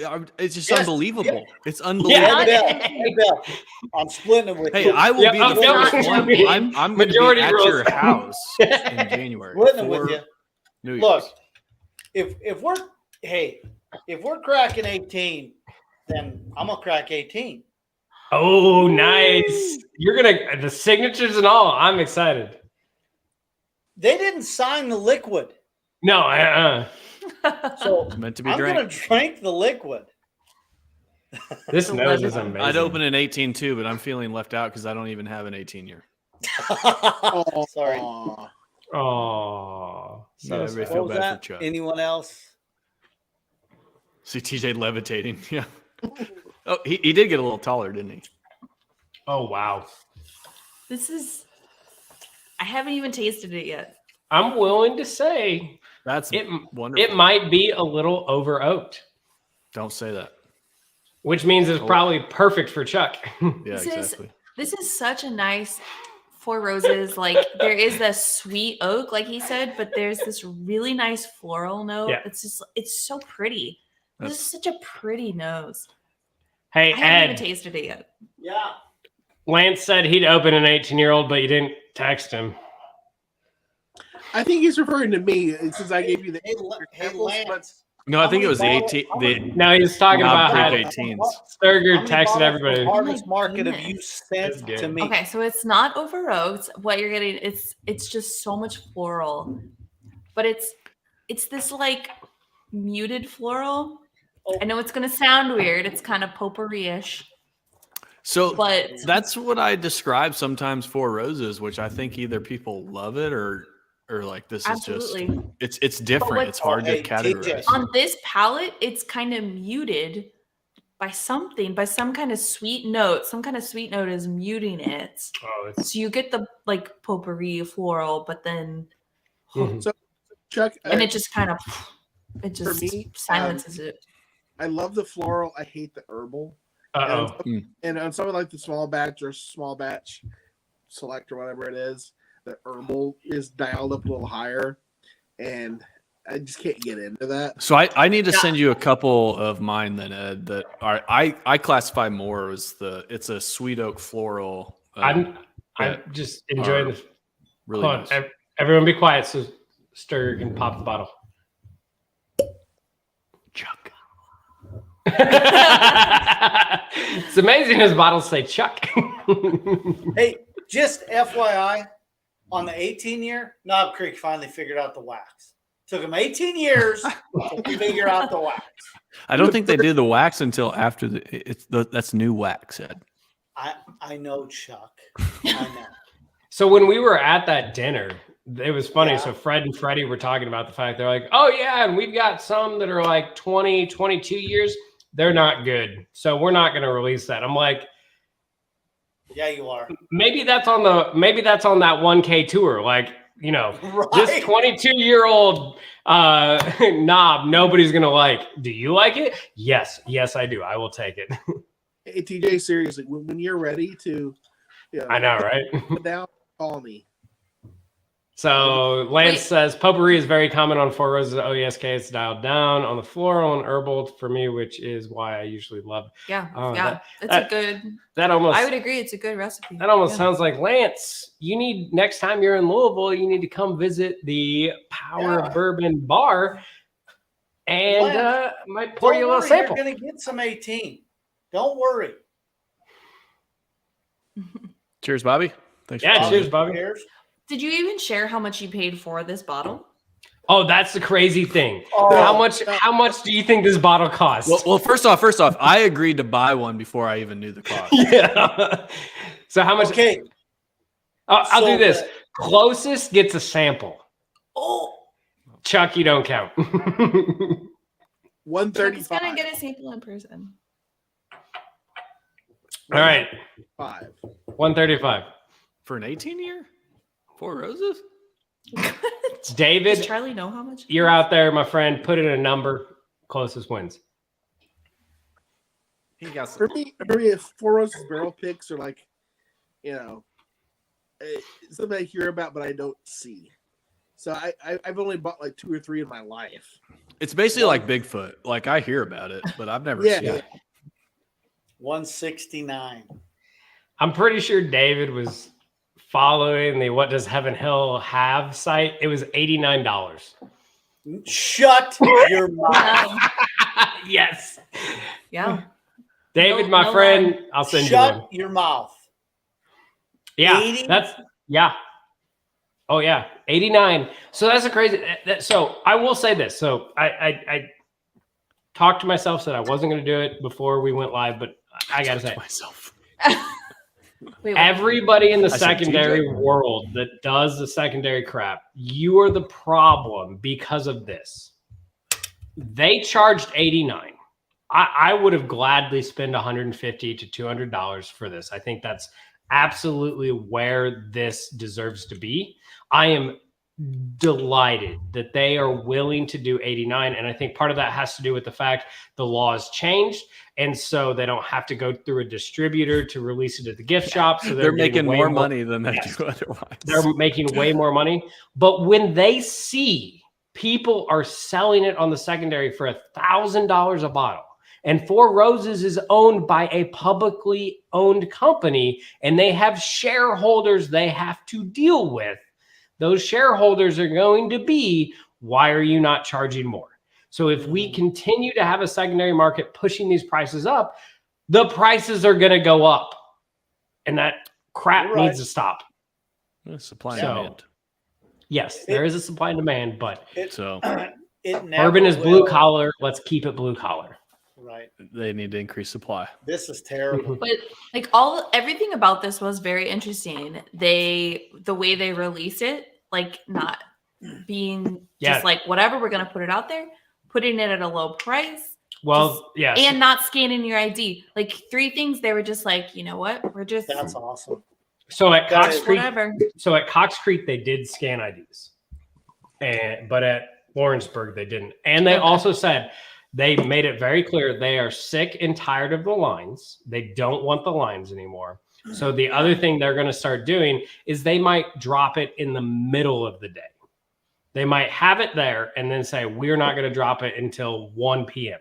or something like that, because they are tired of everything. And Just the don't Yeah. tell anybody when you're just put Well, it that- out. right. Just So put it that's out. what they Yeah. That's just what put they it did on. with this one. They did not Just put it announce it. out. They did not do anything like that. That's They kind were- of and I liked it. I I loved might it. be Like, wrong, but isn't that the Beam style? Like they just Yes, when we they go just there, put- they just have Yeah. stuff out. I think Like you book this out, a little book, you know.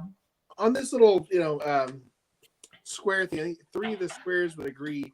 The problem is over entitled Kentucky residents. so I'm fine with that. I agree. Agreed.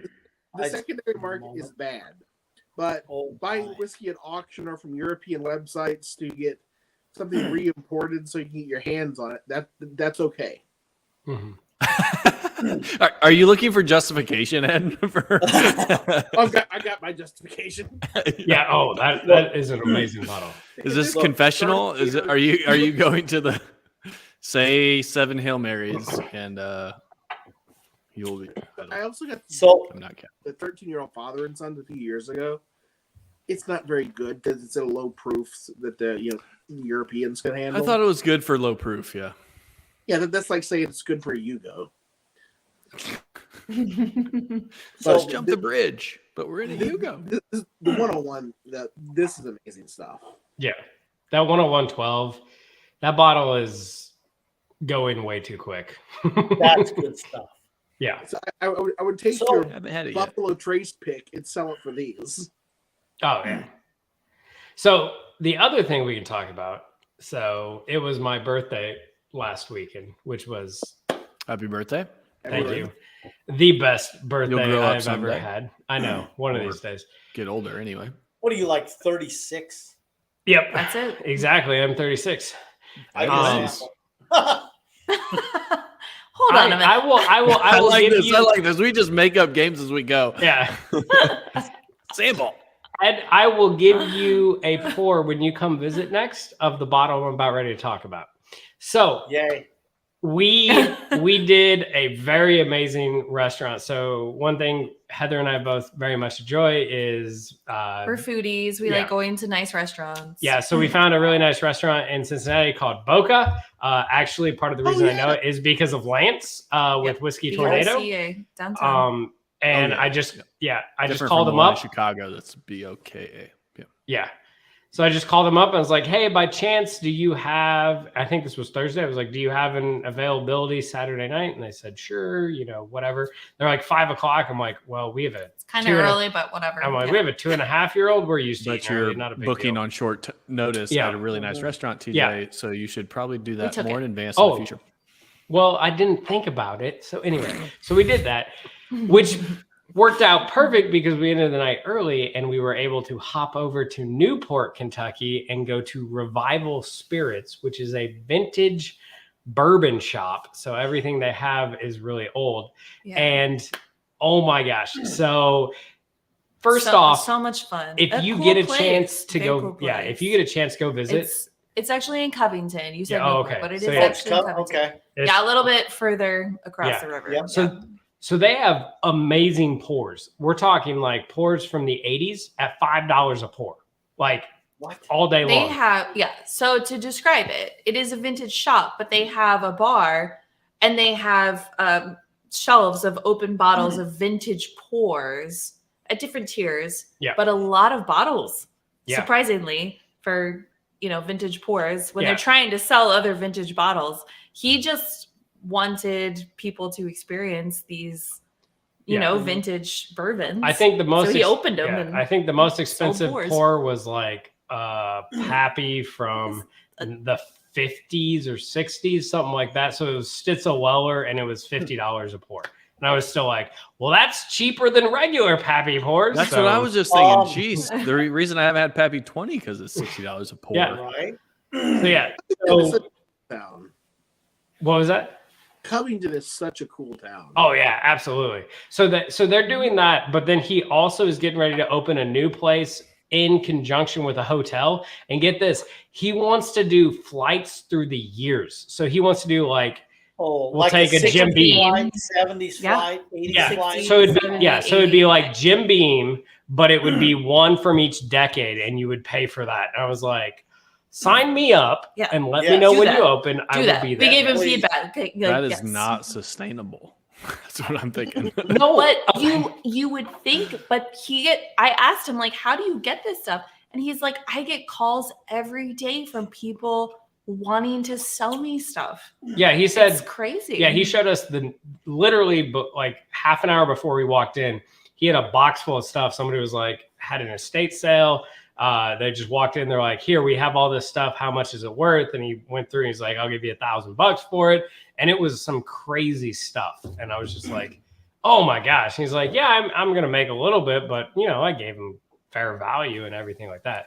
So yeah, it was. You would think that eventually it would run out, but these bottles keep cropping up. Yeah. He said from estate, like That's fabulous. Yeah. from estate stuff, like people don't know what to do with these Yeah. bottles. And so instead of doing it- like an estate sale, they go to him and they're like, hey, I've got this. Yeah. Like, and the way he talked about it was, to them, like they would rather have cash in their pocket because they can invest Yeah. that in something else versus bourbon. And they're like, I don't know what kind of value this is. Yeah. And he, Yeah. he's Or like, it's I'm even taking if the it bigger has- risk. Yeah, even if You it know, has with the more bourbon. value, it's a lot Right. of work to extract Right. that value. He's Yeah. taking the bigger risk. Sure. Yeah. So we went to Fort Wayne for a Brett Eldridge concert. And then the next day, Jennifer's like, hey, what do we want to do? Let's go down to downtown Fort Wayne. There was an antique shop. So we go in the antique shop. We're walking around. I remember this. I find this. Nice. Those decanters are so Those are fun. Yeah. bricks. It gets better, Heather. $20. I pick it up and I go, there's bourbon in here. So there is there is 12-year Ezra Brooks in this decanter that I got for $20. Yeah. Nice. I asked check to make sure it's Dusty not like Dan. lead painted or something. Yeah. Dusty Dan said that these decanters, some of this stuff is some of the best bourbon they made. It's distilled in the 60s. Yeah. I can't wait to crack this thing. Oh yeah. It's not open? You Wait, haven't opened it? No, the tack strip is still on it. Well, what are you Aren't you waiting on? curious? What? There's no time like the Look, present, Ed. Look at it. Why not? We opened ours. Yeah, As soon as we bought it, we were I would like, say I ran tax strip gone. so to continue the story, so when we were there, I was like, I want Glut Era Wild Turkey or Pre-Fire Heaven Hill. And the guy was like, oh, I got both of those. And so, Yeah, he's just milling around the store like, he's like, how about this? How about this? How about this? And he just starts pulling stuff out. And he's like, so you're seriously going to buy something? I'm like, yeah. He's like, okay, pours are free. And so he's like, here, try it. Because he wants you to try it beforehand to make sure you're happy with it. And so he has some similar bottles. So I'm just like, oh, that's really good. Okay, that's good.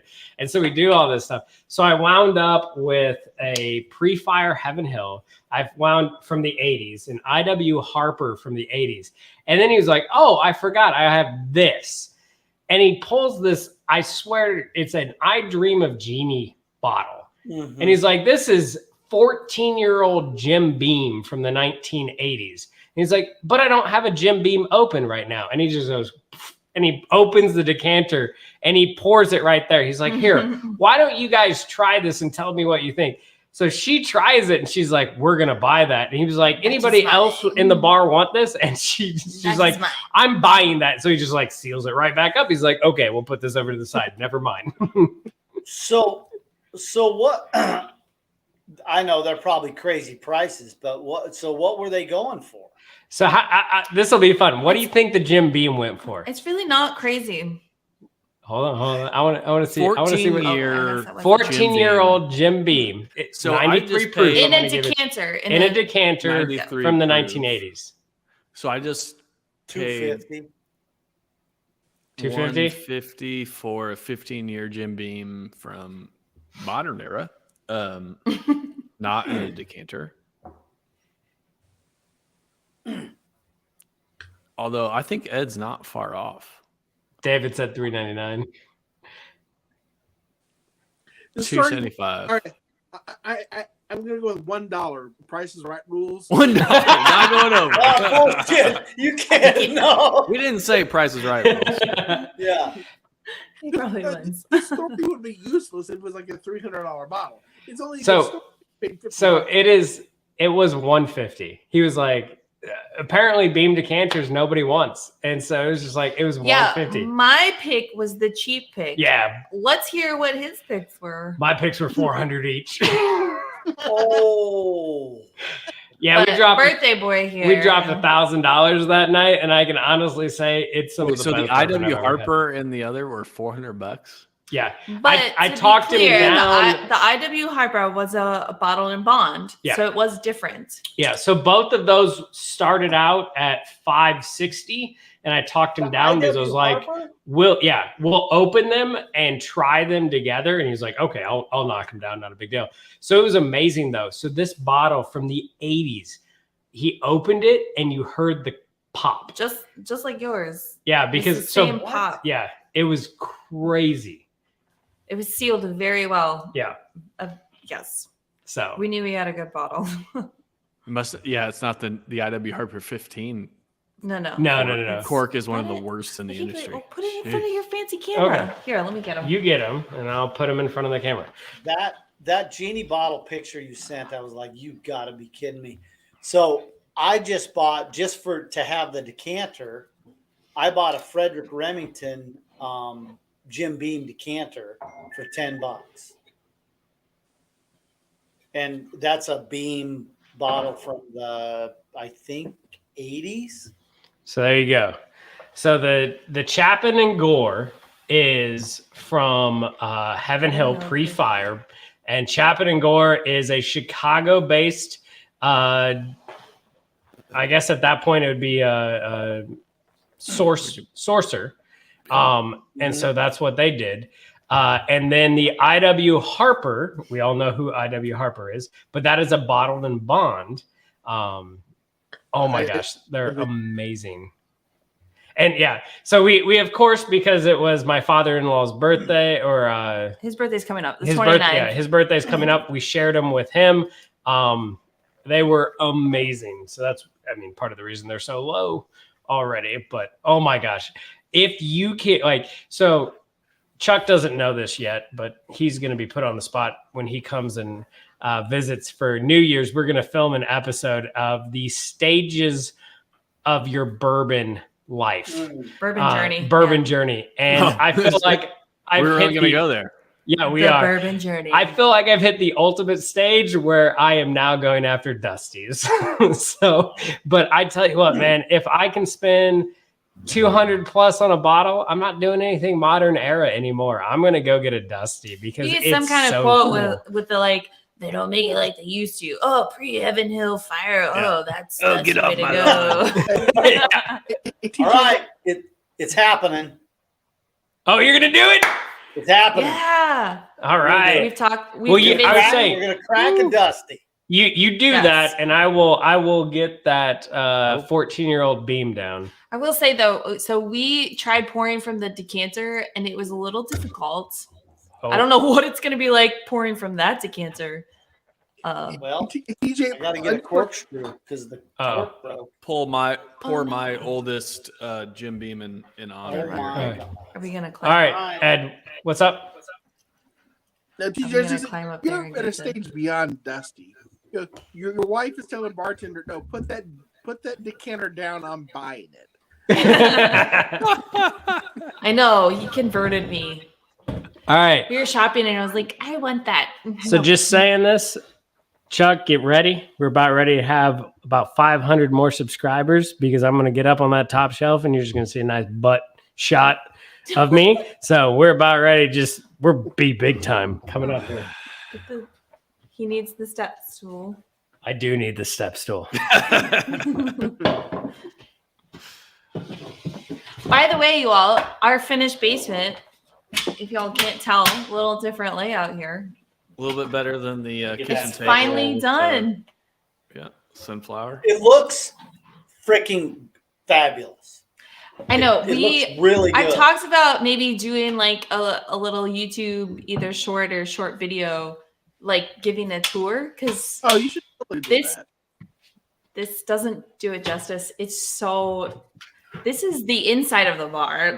It's not like the actual viewpoint. So Well, and so I think a great short it's would really be awesome. We are really pleased with how we ended up with our Yeah. basement. I want to Agree. know, is there a good short? Oh yeah, no, this would be a really good short. So everybody talks about TJ's like- a good short. I am a good short. About the problem with getting into bourbon is the excessive number of bottles. And the true problem with getting into bourbon is the basement remodel / bar build. That's where the money is going to be spent. Exactly. No. Just go to a hardware store and buy shelves. You did it the economical That was way. that's what we did pre this was, we'll go to Home Depot, keep buying shelves. So yeah, Talk so about There's this, the bottle. Stage of bourbon journey. He So- keeps calling it the I Dream of Genie. it looks like an I Dream Yeah, of I Genie. said. I was like, did the genie come with or? Yeah, Oh, you're gonna pour it out of this? Oh God! I know. Oh, It's so gonna make a mess. difficult. What Oh do you gosh. mean? How else do you pour it? Oh God! It's so hard. Because you can't see it, but there's Yeah, just spout. Like I need to so while there's just this actually. Don't cylinder make this sticking episode up. into a podcast. Hold on, I know the right way to do this.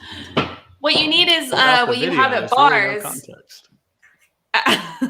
At bars where you have the pour spout, that's what it needs. And that's what he had at the bar when he was giving us a sample. Oh gosh. How, Okay, that how works much a lot you better. pouring out of this? I know, right? Jeez. It's not my bottle. Could you just remind Oh, everyone All right. to drink? It smells delicious. To be fair, this is They the just only... wanted to see it. You didn't have to pour it. Yeah, No, we were just asking. Ed is pouring his Dusty. He broke the seal. You can't let the Babe. man drink a Dusty by himself. Do you pour mine It's- instead of yours? Absolutely. My bottles are getting low. Hey, TJ, Put it in What- front of the camera. And Oh. let Is it the- everyone see. It smells really I mean, like library books. That's when we had the samples at the bar. That's what I felt like too. It's like, oh, you can tell when it's old. There's just something about it. It's just kind of this dry Right. oak musky thing going on. Just reminds me of an uncleaned house, Cheers. you know, like grandma's TJ, house. what whiskey But is that? not in a like Um, gross way. Hold on. What are you saying Ed Bell, about? sorry. What's the whiskey you're pouring out of the I Dream Martini bottle? So it is a 14-year-old Jim Beam from the 1980s. Did it actually say 14-year? How? Yeah, it how was says this 4 verified? There's a sticker. There's a sticker. That sticker says I get it. 170 months or something like that. I don't know. Comes out to 14 years. You- It's you the don't get- executive. Can't get more official than a sticker. It's not like they could have just slapped any sticker on that bottle. It's That the seems official. Somewhat reasonable. Multiple people know about it. All I cared about was the decanter. Yeah. Honestly, I really Oh. didn't care as much about what was inside. But what was inside was good, so it was a bonus. It's the quickest I've ever seen her like, I want to buy a bottle. What do you think, Again, Ed? mine was only 150. Let me get It's dusty whiskey. It's old. It's thin. I mean, it's cool that What's the that- proof? It's probably 90 or something like that. That's what most of it says. 86, maybe 84. I love that. Was that Ben sent that 70s beam last Yeah. year for the Whiskey Tornado Advent It's- calendar? It's 80. 80 proof. So here's the thing though. See, It's show me the proof. Agrees. It has the age statement Yeah, in it's month. great. so what's so crazy about this is like despite how old it is, when you smell this, it smells like a bean product. Like they just continue to have those same Nutty. notes. Yeah, peanut. Mhm. That's what you get on the nose. There you go. You're like, they haven't "Whoa." changed it. Yeah, Nope. peanut. It's crazy. How do you get so much peanut? We are not using peanut products. Yeah. Crazy. Yeah, and what, So, yeah. what's like where is it? Yeah. Jeez. Where's it coming from? So yeah, so we can't recommend enough if you can get to the Covington area. So Lance, when you do your next pick from New Riff, go over there.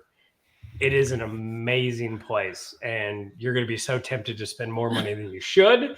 I was just thinking, like, why are we telling Man. people about this? Have you guys ever been to this Easy the Pizza place on Main Street?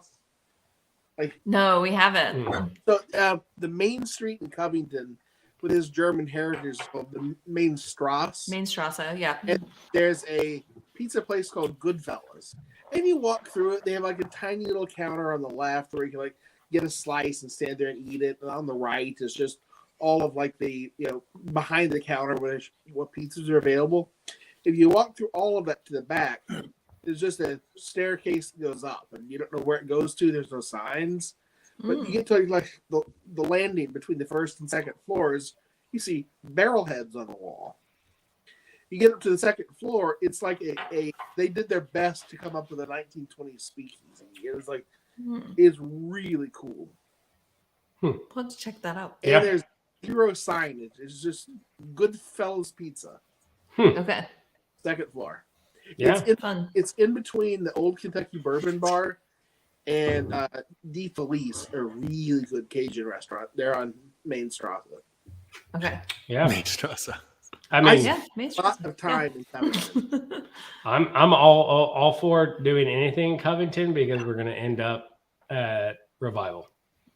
Well, you end up at the Waffle House, but yeah. End up at the I'm Waffle over House. That's 190. awesome. Covington. hmm What are you opening there, Ed? You've just like got I'm 3 trying to- He bottles. abandoned his. No, I'm trying to find a cork because the cork freaking broke off the Yeah. head Oh, of the Oh bowl. no! I have So- a stock of extra corks. Oh, I have 2 Booker's boxes full of corks. But I would say if nothing else, just wrap it in This is saran why wrap. you don't throw Yeah. away your corks, because you never know, one size does not fit all, and that's you might very need true. them. You might need a cork to replace a International Booker's that you bought for 2 really good friends of yours. That then the cork just dissolves. Somehow he's gonna blame this on us.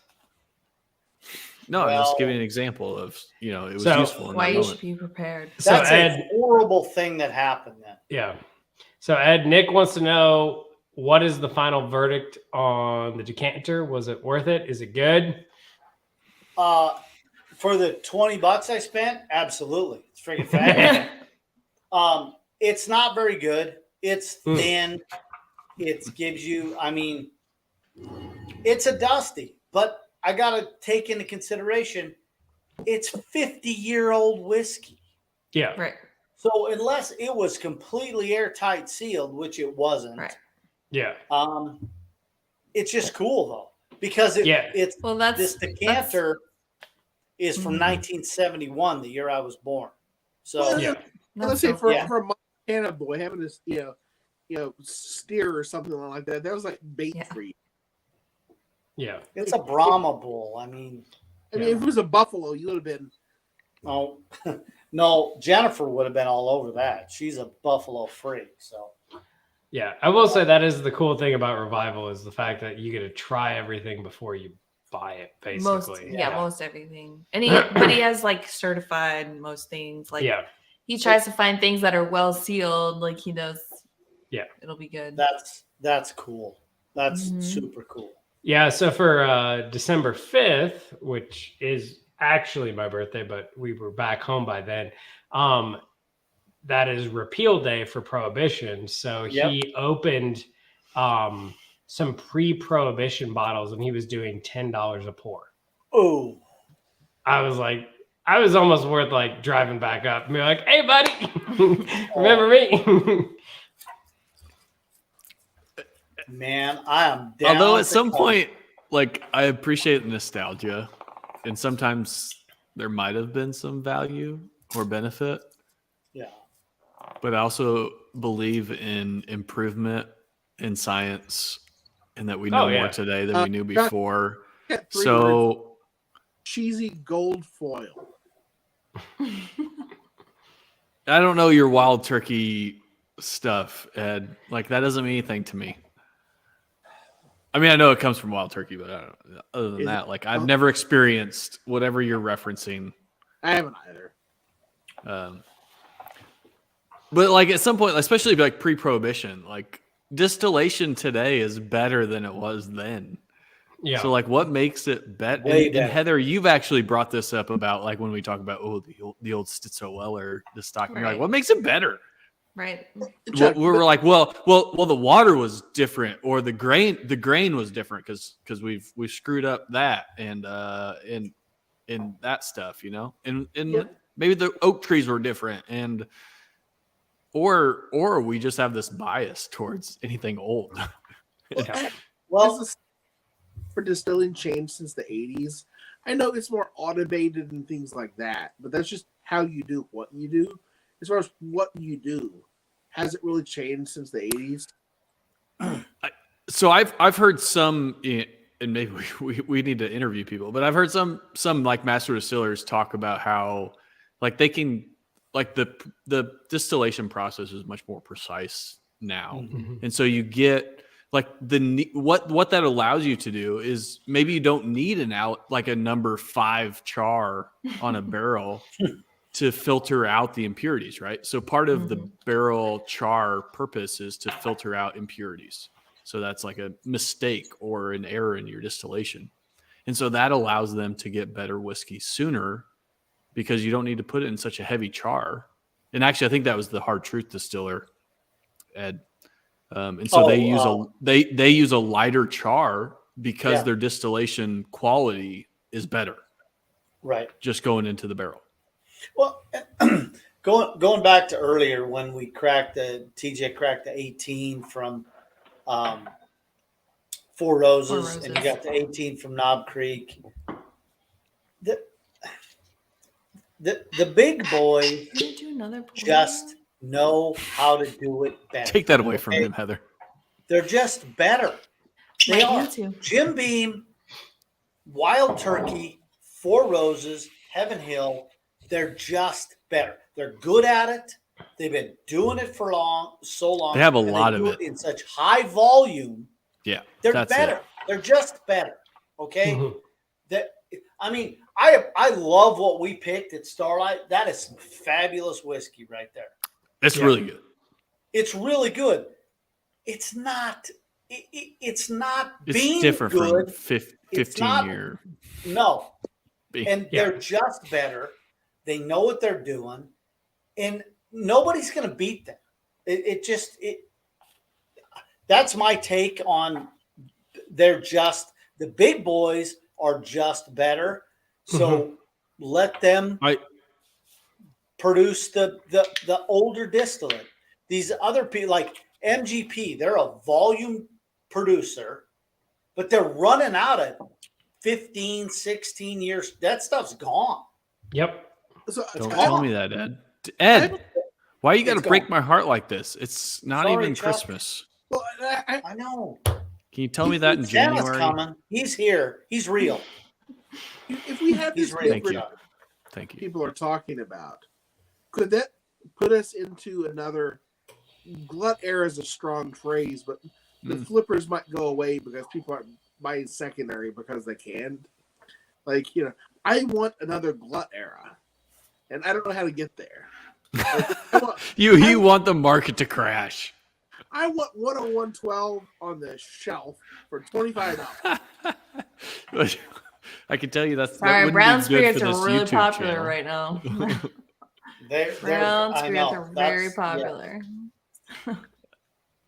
I mean, people are increasing their supply like crazy, Ed. So I think part of that's going to catch up eventually. But that, this is a long game, so it could be 5 to 10 years. If you think about Right. Buffalo Trace, they've been telling us for the past 3-4 years that they celebrate their building like a warehouse every 6 weeks or some insane number like that.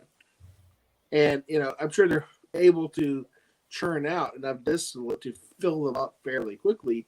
Sure, it'll take years for that to get into circulation as far as bringing barrels out of the warehouse, but if they increase their capacity to that degree for both the distillation and the aging component, surely they're going to overtake demand at some point. I mean, everything's cyclical, right? The levels of bourbon consumption outside of enthusiast nutballs like us, it's not going to stay this way forever, is it?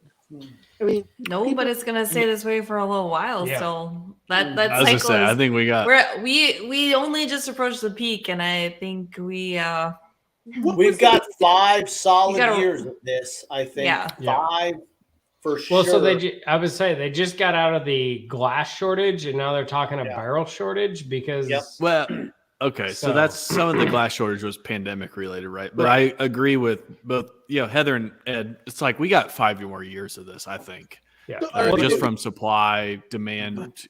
Well, But that I was also think, like, my other question, like Ed Sturger, you said that, like, oh, the big distilleries are just better at it. Some of that I think is, yes, they are. They've been doing it longer than everybody else. One, they have more stock than everybody else. So when they screw up, they blend it with something else. and they have we more all- of this. but we only see the best, although last year Buffalo Trace kiboshed George T. Stagg, so Yeah. maybe they still don't know what they're doing. But are we?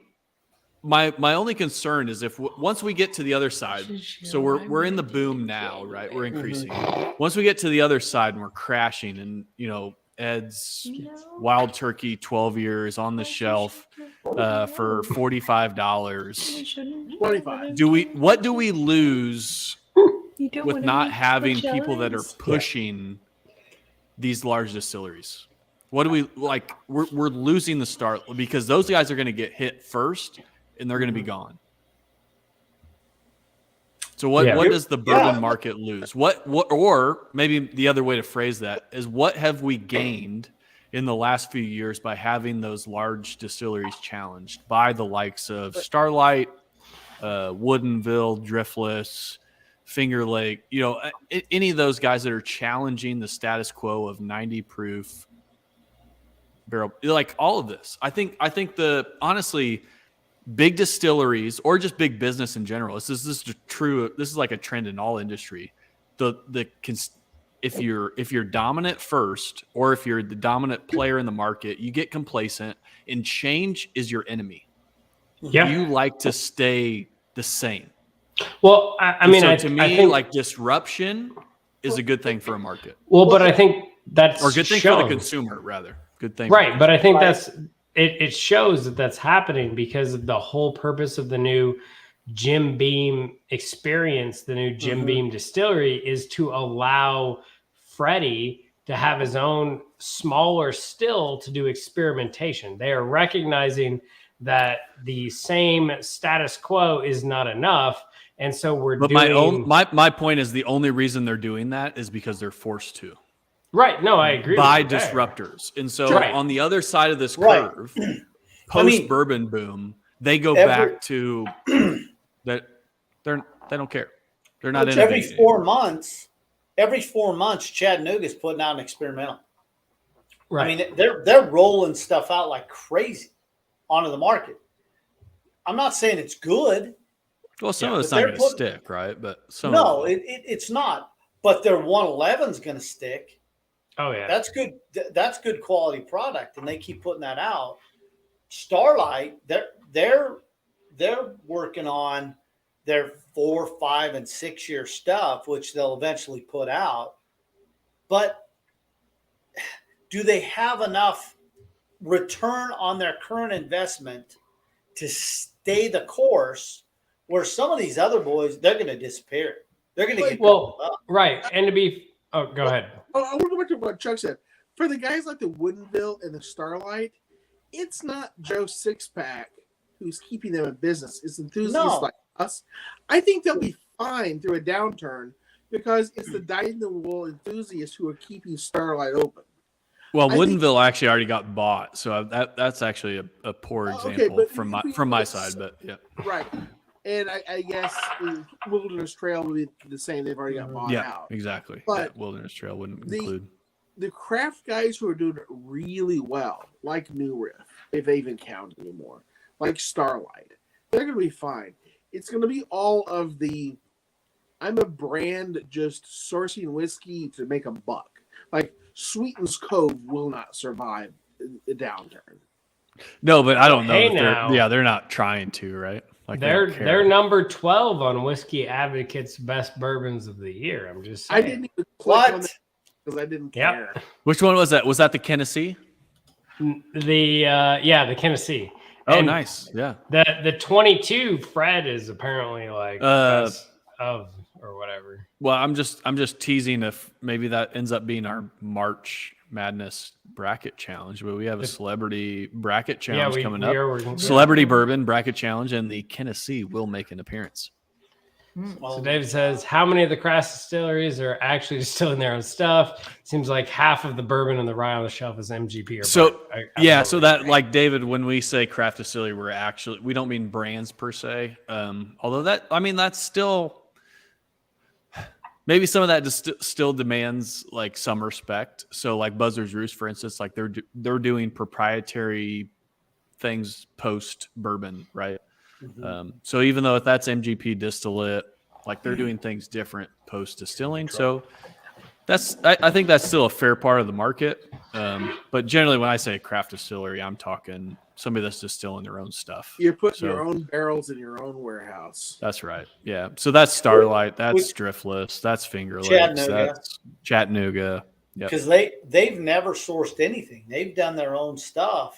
Is the 111 the place to start with Chattanooga? What's that? Is the 111? Yes. Yes. Okay. I'll Yes. get some. We did Absolutely. we did a Chattanooga episode. Ed sent us a good flight. Yeah, I sent them. If you want to basically had the look back at that, Ed. the same samples I sent you. I sent to the power guys, and they did a lot. Was it a live or you just did an episode? I thought I it think was, it was just an episode. I think Yeah, it I thought was. it was an Did you episode. taste any of those, Heather? I don't think I did. Well, TJ is just a hoarder. He's then, slacking. I know. because I poured some. I poured some full samples, man. I don't remember any. Well, he's got issues. I'm telling you. It's got to share a little bit more. Heck yeah. Hey, TJ, DJ. I'm a little upset. They're talking to you. Of course. Yeah. Hey, you didn't share any of that Chattanooga with Heather? That's a great question. That would be a no. I already said no. You guys Not- mill that over a little bit. I'll be right back. So if anyone's wondered what it feels like to be on a live stream with Power Bourbon, I have 7 bottles of whiskey and 5 glasses in front of him. We just have fun. Like, we're just here to have One a good thing old time. leads to another, Yeah. leads to another. Mhm. I was not expecting to open those Dusties tonight, but Neither that's was where I. we're at. Yeah. Guys, I'll say this. I have legitimately never had anything I've enjoyed as much as 10112. This Distiller's Reserve, or whatever they're calling it. I mean, judging by the label on the bottom of my box, I think it went to Japan for a short time before it came home. Yeah. This is the best bourbon I've ever had. Mm-hmm. Wow. Best bourbon ever had. Mm. So I will say, when we do our best of the year, Chuck and I have agreements and disagreements and everything like that. But the one thing we want to do is we want to make sure it's readily available. Yeah, I Or bought mostly this- so. I mean, Yeah. it was repaid I should we shouldn't say readily available because it's like none of these things stay readily available. But so What we're saying, select if you, that no matter you where you are in the couldn't- country, you if couldn't you have tried, you So you're could saying probably 101 12 years not in there. No, I would have put it in if it was.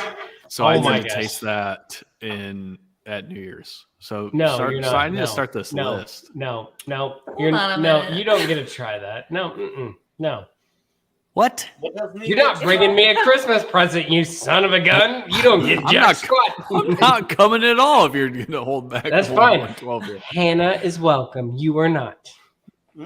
She Chuck, goes, well, I mean, If I shouldn't speak for her, but or won't speak for her.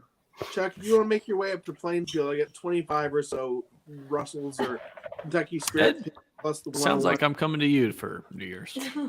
Oh, so you're gonna miss out on those 3 bottles. Okay. Whatever. You already used up the 3 genie wishes anyway. I do want to Well point out played, what was Chuck. interesting about the Dusties was Hey. that they were all lower proof. Number Chuck. Yeah. I like how They're we're trying to entice you. They all want to have you over. see exactly. That's why If I had a tail, it'd be wagging.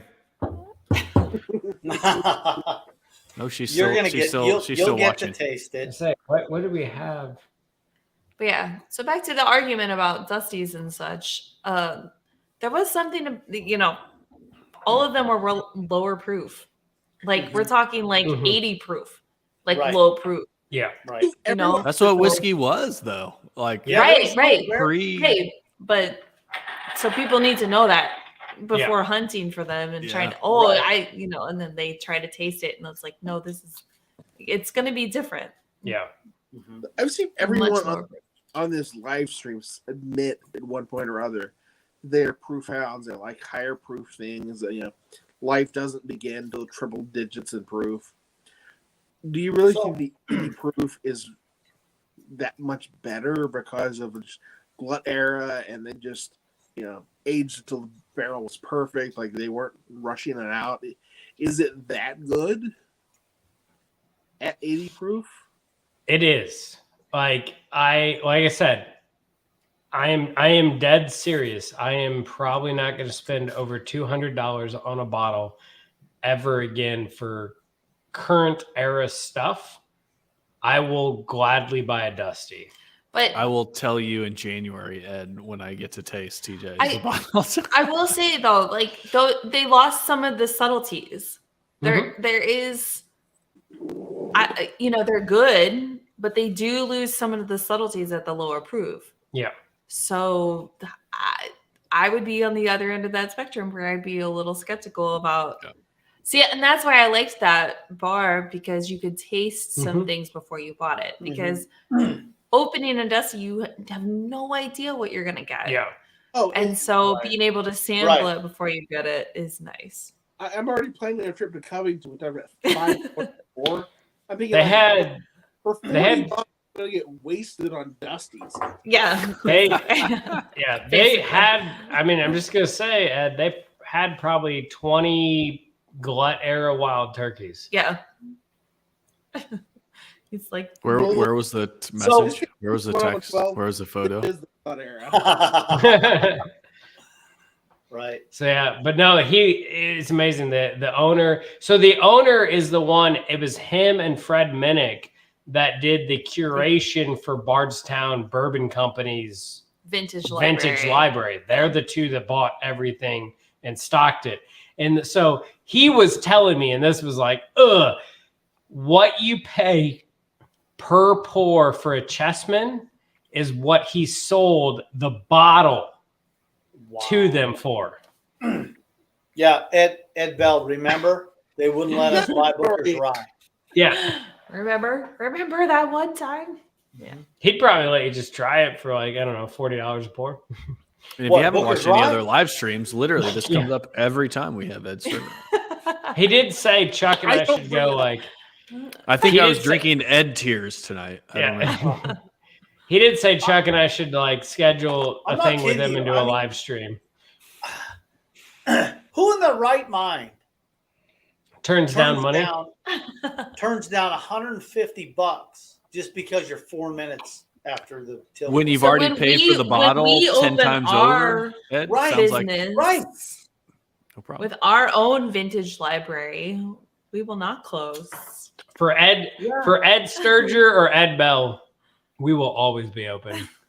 Well, we're there. Oh, You that's get a green wooden box, and I'm there forever. Agree. I'm just gonna paint that. What is this? No, Little book, that doesn't work. chapter 6. I'm just gonna paint that sucker. No. No. well, Jackie says we all should like grain forward whiskeys. Well, yeah. Jackie, good luck with that. So, I want to ask you a real quick question. Going back to Starlight, finished or honey finished? What? Which one? What? What do people prefer, the Scotch or the honey? I prefer the Scotch. I prefer the honey. Oh, So For me, the what are you Scotch pouring there, is TJ? an amazing surprise. Is that your I new riff? concur. their Ed. pick. Like that their was pick. shocking. It's got Brian's face. Front and center. Yeah. You're off center. All right, TJ, that is the best new riff I've ever had. Oh yeah. A kind soul gave me a bottle of that, and it's one of those bottles that I'm gonna need a damn good excuse to open it. I know. I've only got 3 bottles left, and I'm just like, I'm down to 3 also In that case, I can open this one. for the right price. It's a dusty at this point, Ed. I'm not gonna lie. So for the Ascot Awards, so Fred Minnick was saying, like, so at first it was like, send us your pick, and we'll judge it and decide if it could win. I'm like, this could win. So I read more into it. You had to send him like $300 and 3 bottles. I was like, nope, What? not worth it. Yeah. No. I send you Well, whiskey because and money. yeah, to get it like sent to all the people to cover the shipping, all that. And I was like, I know this is good. Why am I going to give it to other people to let them tell me it's good? No, I'm good. I'm just going to drink those. 2 I would bottles. need to vet TJ, you've been sending us in our group chat these recent like top whiskeys of the year. And I would need to vet the people that he's actually sending these samples to.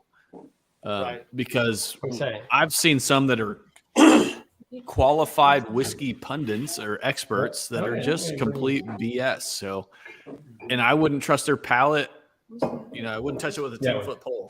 I mean, I would say- some of that stuff that's in that first list you sent, TJ, I'm just shaking my head going, did you people even really taste this?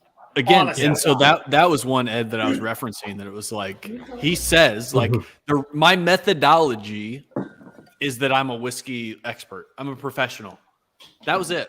I think if you have to say that you're a professional 3 times in an article, You're that's not. Probably, you're not. Yeah. Exactly. Yeah, you're not. But he had judged whiskey competitions, and it's like that's the reason that you see some of these things pop up on in whiskey competitions, and you're like, how'd that happen? Well, So- that right there, that's why. All right. Right. So first, I have to ask one question for chat. David, were you not a Patreon when we did the new riff pick? Let me know in the chat. If so, I'm willing to part with one of my backup bottles. We'll take care of David. Yeah, Just let me know. I'll hook you up, sir. There are a lot of Davids out there. Screw him. No, David, this is the man. Oh. The man. This is the man that hooked me up with New Riff, or not New Riff, he hooked me up Texas. All right, yeah. David.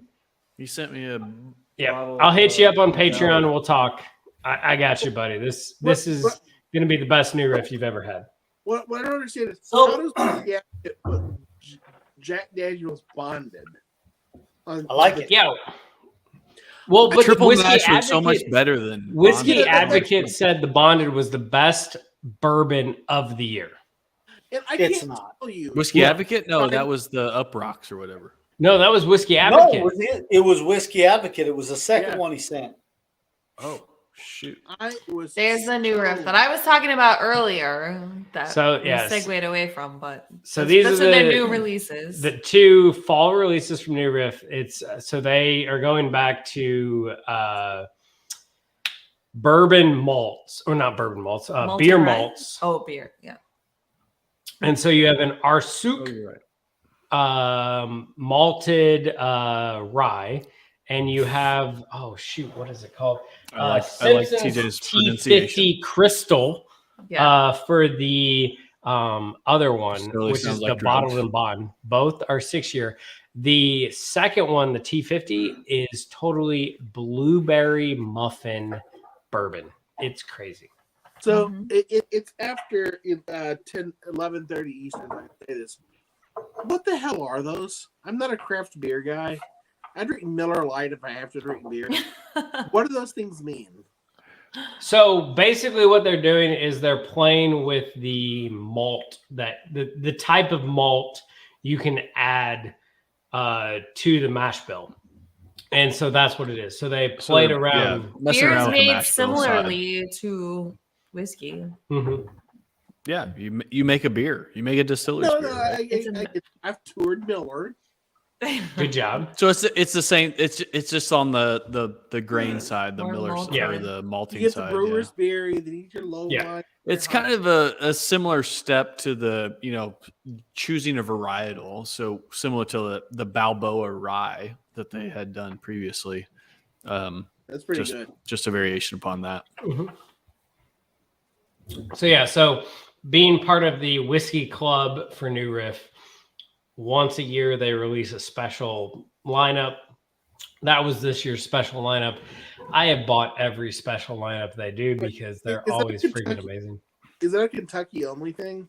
No, it's a national thing. You just join. But you got to pick up. You got to pick it up at the locally. distillery, But or have somebody that will pick it up. At the distillery. I'm just saying for you guys, if you know someone locally that is willing to, But again, pick that's up. Newport and Covington is like you could just make a trip of it. I mean, if you would force me to go there, then I would just go over to Covington also and find a beam decanter for $150. I'm just saying. In Covington, have dinner at D. Felice. Okay. Main Straws, what do they call it? Thank me later. So yeah.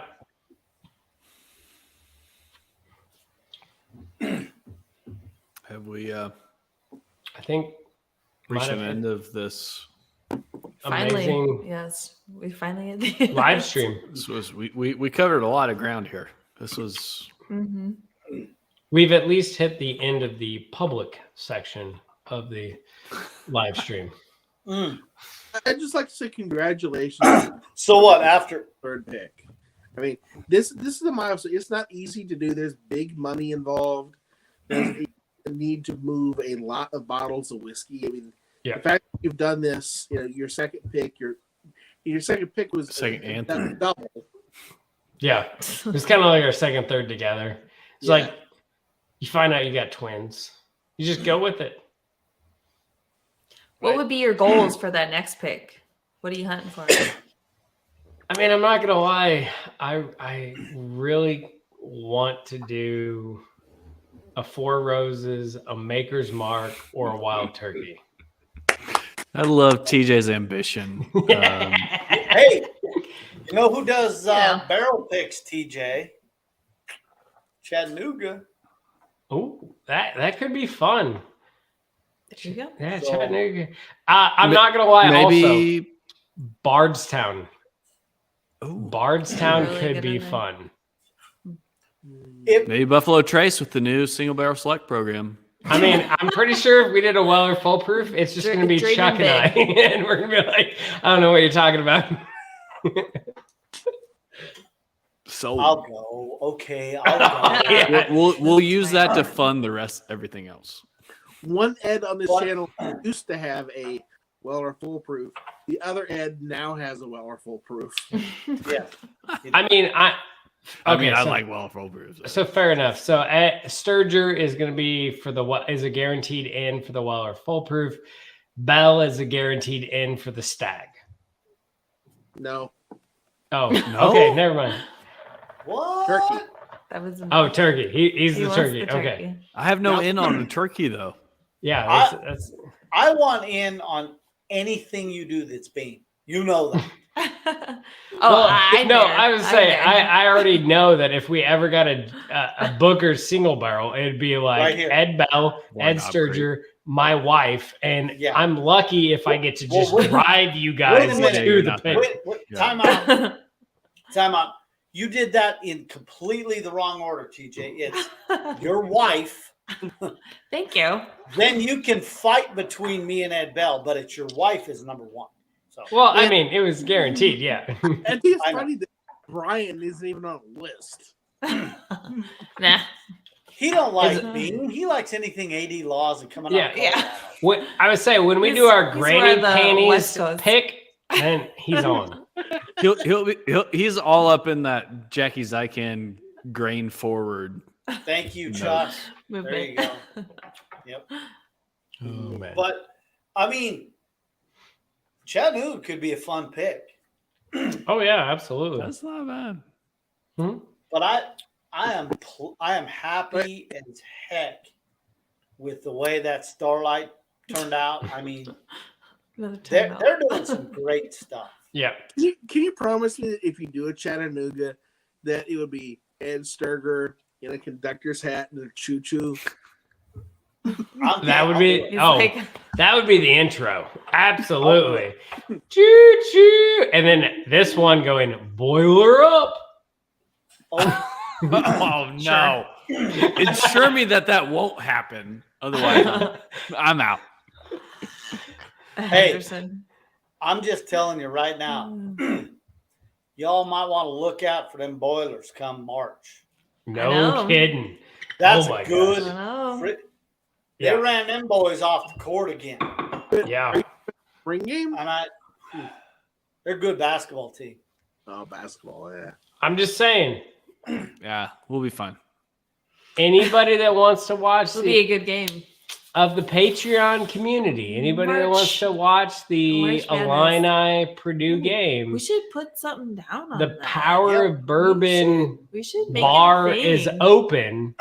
When does Dusty this happen? Fall, When do March they play? 5th. March 5th. Mm. What? I'll be at the game, so I'm not gonna. Yeah, la- I'll be at Are the you game talking like last? in the '80s suite. That's not. Hold true, on. but- Are you talking like last regular season game? Mm-hmm. Apparently, Is that true? Yeah. Is it at Really? Purdue? we looked at the schedule the other day because we Yeah. were curious. It was the last game I saw on U of I or Illinois schedule. Because I kept trying to find it, and they only played them once. I was like, "What the hell is that crap?" If Well, I am we'll not play 'em. watching club volleyball, in It's at California, Purdue, so I won't be I'll there. be in So I'll be Louisville. watching. Okay, Oh, so you want to come? even better. You I'm want not to come to watching the club Power Bourbon volleyball. Bar? I'll wear my paint crew shirt and game on. We'll see. And, That'd be great. and if the Illini crew wants to come and watch IU, because I live No. with an IU alum and probably a soon-to-be IU alum. Come on mean- here, watch on that big ass. See it? See it back there? Yeah. Some of us. So as an IU alum, Ed, are you a pro Illinois fan or are you a pro Purdue? Gonzaga. No. I'm asking you to make a decision here. IU. That's not an answer. I said either. Illinois. So in the Illinois Purdue game, who do you? Oh, root for? Illinois Purdue game. Illinois. Okay, Ooh, because you're So- that much of a Illinois. dislike for the in-state Purdue. it's usually what happens. So, yeah. I will root. I have to admit, I've become an IU fan. I mean, I just some people have to do the Lord's work, and I appreciate you for doing the Lord's work. Look, What is that? hey. look. I am doing the Lord's work. I'm a good Catholic kid. I root for a good Catholic university. Right there. Gonzaga's Catholic? I didn't know that. 100%. Jesuit the- University. Yep. The other question I had, so Chuck, I have Purdue and Illinois, Purdue. and unfortunately, my daughter's godfather is going to come that weekend, and he's Purdue. So, are you, since you're not going to the game because this is Purdue, going to come to Louisville and help support Illinois? We will review schedules. Okay. You know my You know, He my might work end up in schedule, West travel Lafayette. schedule. He might He'll end up. wind It's up the last at game of the West- season. yeah, I would He's say in he'll- West Lafayette. He's at West I was thinking, Lafayette. Courtside. I was just thinking I was probably going to end In a up box in Chile, but yeah. Oh, I don't know if he's still watching, but just to chap Lance's ass, I root for Purdue. You Just son to of a chap gun. Lance's ass. As long as But you're chapping my ass too, so let's cool that down. can we all agree to pull for South Carolina over Notre Dame in the Gator No. Bowl? No. For sure, Ed. For sure. Nobody likes Notre Dame. My brother lives in South Carolina, What? so I'm all aboard. Go Cox. No. all right. Let's wrap this up. All right. Irish. Go Irish. Starlight, Thank get you. you some. Yeah, Starlight get you some. It's good. If you haven't got a Starlight pick, make sure you get some from them. However, we will all agree you should probably get something finished in something and not just their straight Concur. bourbon. It's not quite there yet. However, it shows promise much more than I think everybody agrees. Hidden Barn. So, Way more. For yeah. half the price.